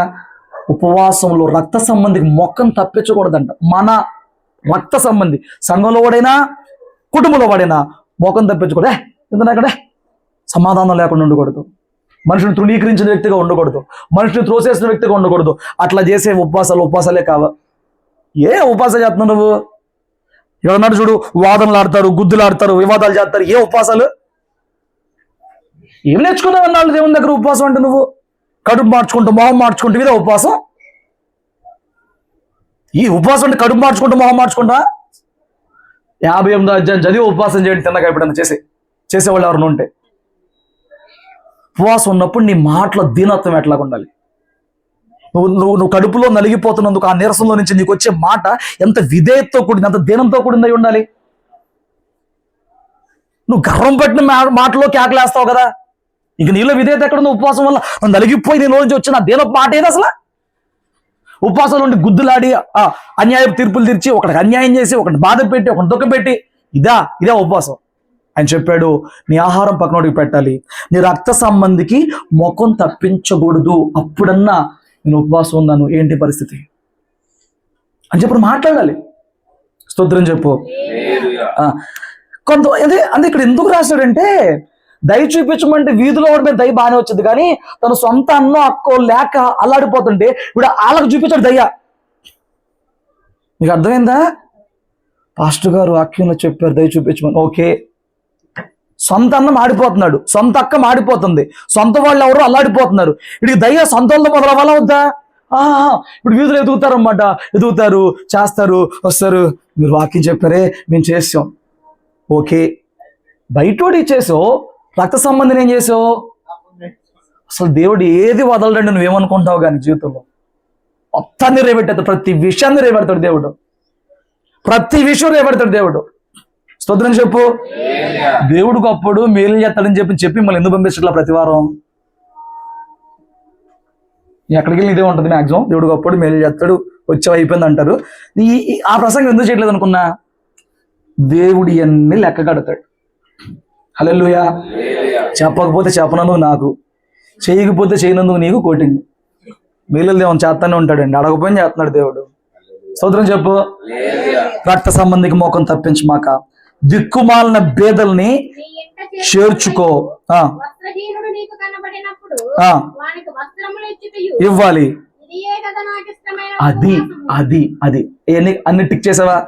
ఆత్మ సంబంధంగా దుర్మార్గుల కోసం, పాపంలో ఉన్న వారి కోసం, కట్టబడిన వారి కోసం, వాళ్ళ కోసం ఆత్మలో పోరాడుతూ, ఆత్మీకంగా మోకాల మీద ఆ విషయంలో పోరాడుతూ, ఇటు భౌతికంగా ఇటు ఎవరితో సమాధానం తెగిపోయిందో, ఎవరిని రక్త సంబంధికుల్లో దీనావస్థలో ఉన్నారో, ఎవరు చుట్టుపక్కల ఈ విషయంలో వస్త్రం ఇవ్వాలా లేకపోతే ఆహారం ఇవ్వాలా, ఇవి పంచిపెడుతూ 2 కంప్లీట్ చేయగలుగుతున్నావా? అప్పుడు నీ ఉపవాసం కంప్లీట్ అయినట్టు. ఎందుకు 20 రోజులు 40 రోజులు దండగా ఎన్ని? వాళ్ళు 70 ఏళ్ళు చేస్తేనే నేను లెక్క పెట్టాను అన్నాడు దేవుడు. ఎన్ని ఏళ్ళు చేశారంట? 70 ఏళ్ళు చేస్తే నిన్నాను ఇప్పుడు చేస్తా అంటున్నారు అన్నాడంట. ఇప్పుడు 70 ఏళ్ళు చేసిన వాళ్ళకి ఉపయోగం లేకపోతే నువ్వు మళ్ళీ ఆఖరికి వచ్చినప్పుడు, ప్రభువా 21 రోజులు చేశాను కదా ప్రభువా, ఏమీ లేదంటే ఏమీ లేదు, నువ్వు చేసింది నాకేమీ లేదు, నేను నీకేం చేసేది లేదు.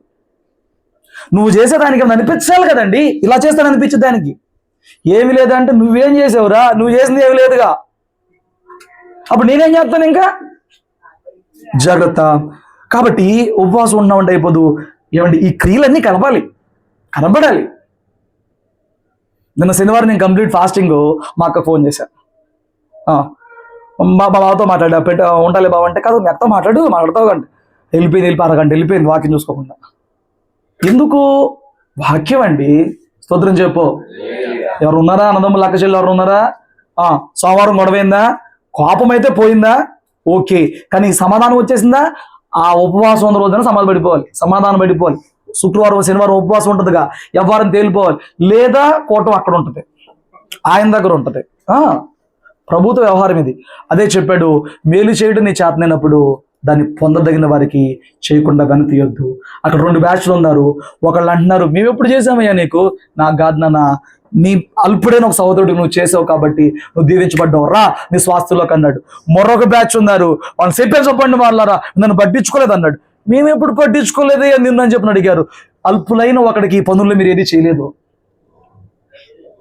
మొద్దు పెడతావు నీకు రాదు, ఒక వస్త్రహీనుడికి వస్త్రాలు ఇవ్వడం నీకు రాదు, ఆదరించడం నీకు రాదు, ఎవరిని పరామర్శించడం నీకు రాదు, ఒకరిని చేర్చుకోవడం నీకు ఏమీ రాదు. ఇంకెందుకు దేవుని పేరు చెప్పుకుని బతుకుతున్నావు దేవుని పెట్టినని? కానీ నువ్వు దయ చూపించావా? ఇక్కడ నీ తర్వాత తరానికి రాబోతున్న యుగంలో కూడా అది నీకే మేలండి. అది ఎవరికి మేలు? అది నీకే మేలు, నాకా? మనకే, నీకే. చేసినోడికి ఎవరు చేస్తే వాడికే మేలు. కాబట్టి దయ నీకే మేలు చేస్తుంది. చేతనైనప్పుడు చేయకుండా అయితే మారొద్దు. దేవుడి మాటలు దీవించును గాక. ప్రార్థన చేసుకుందాం.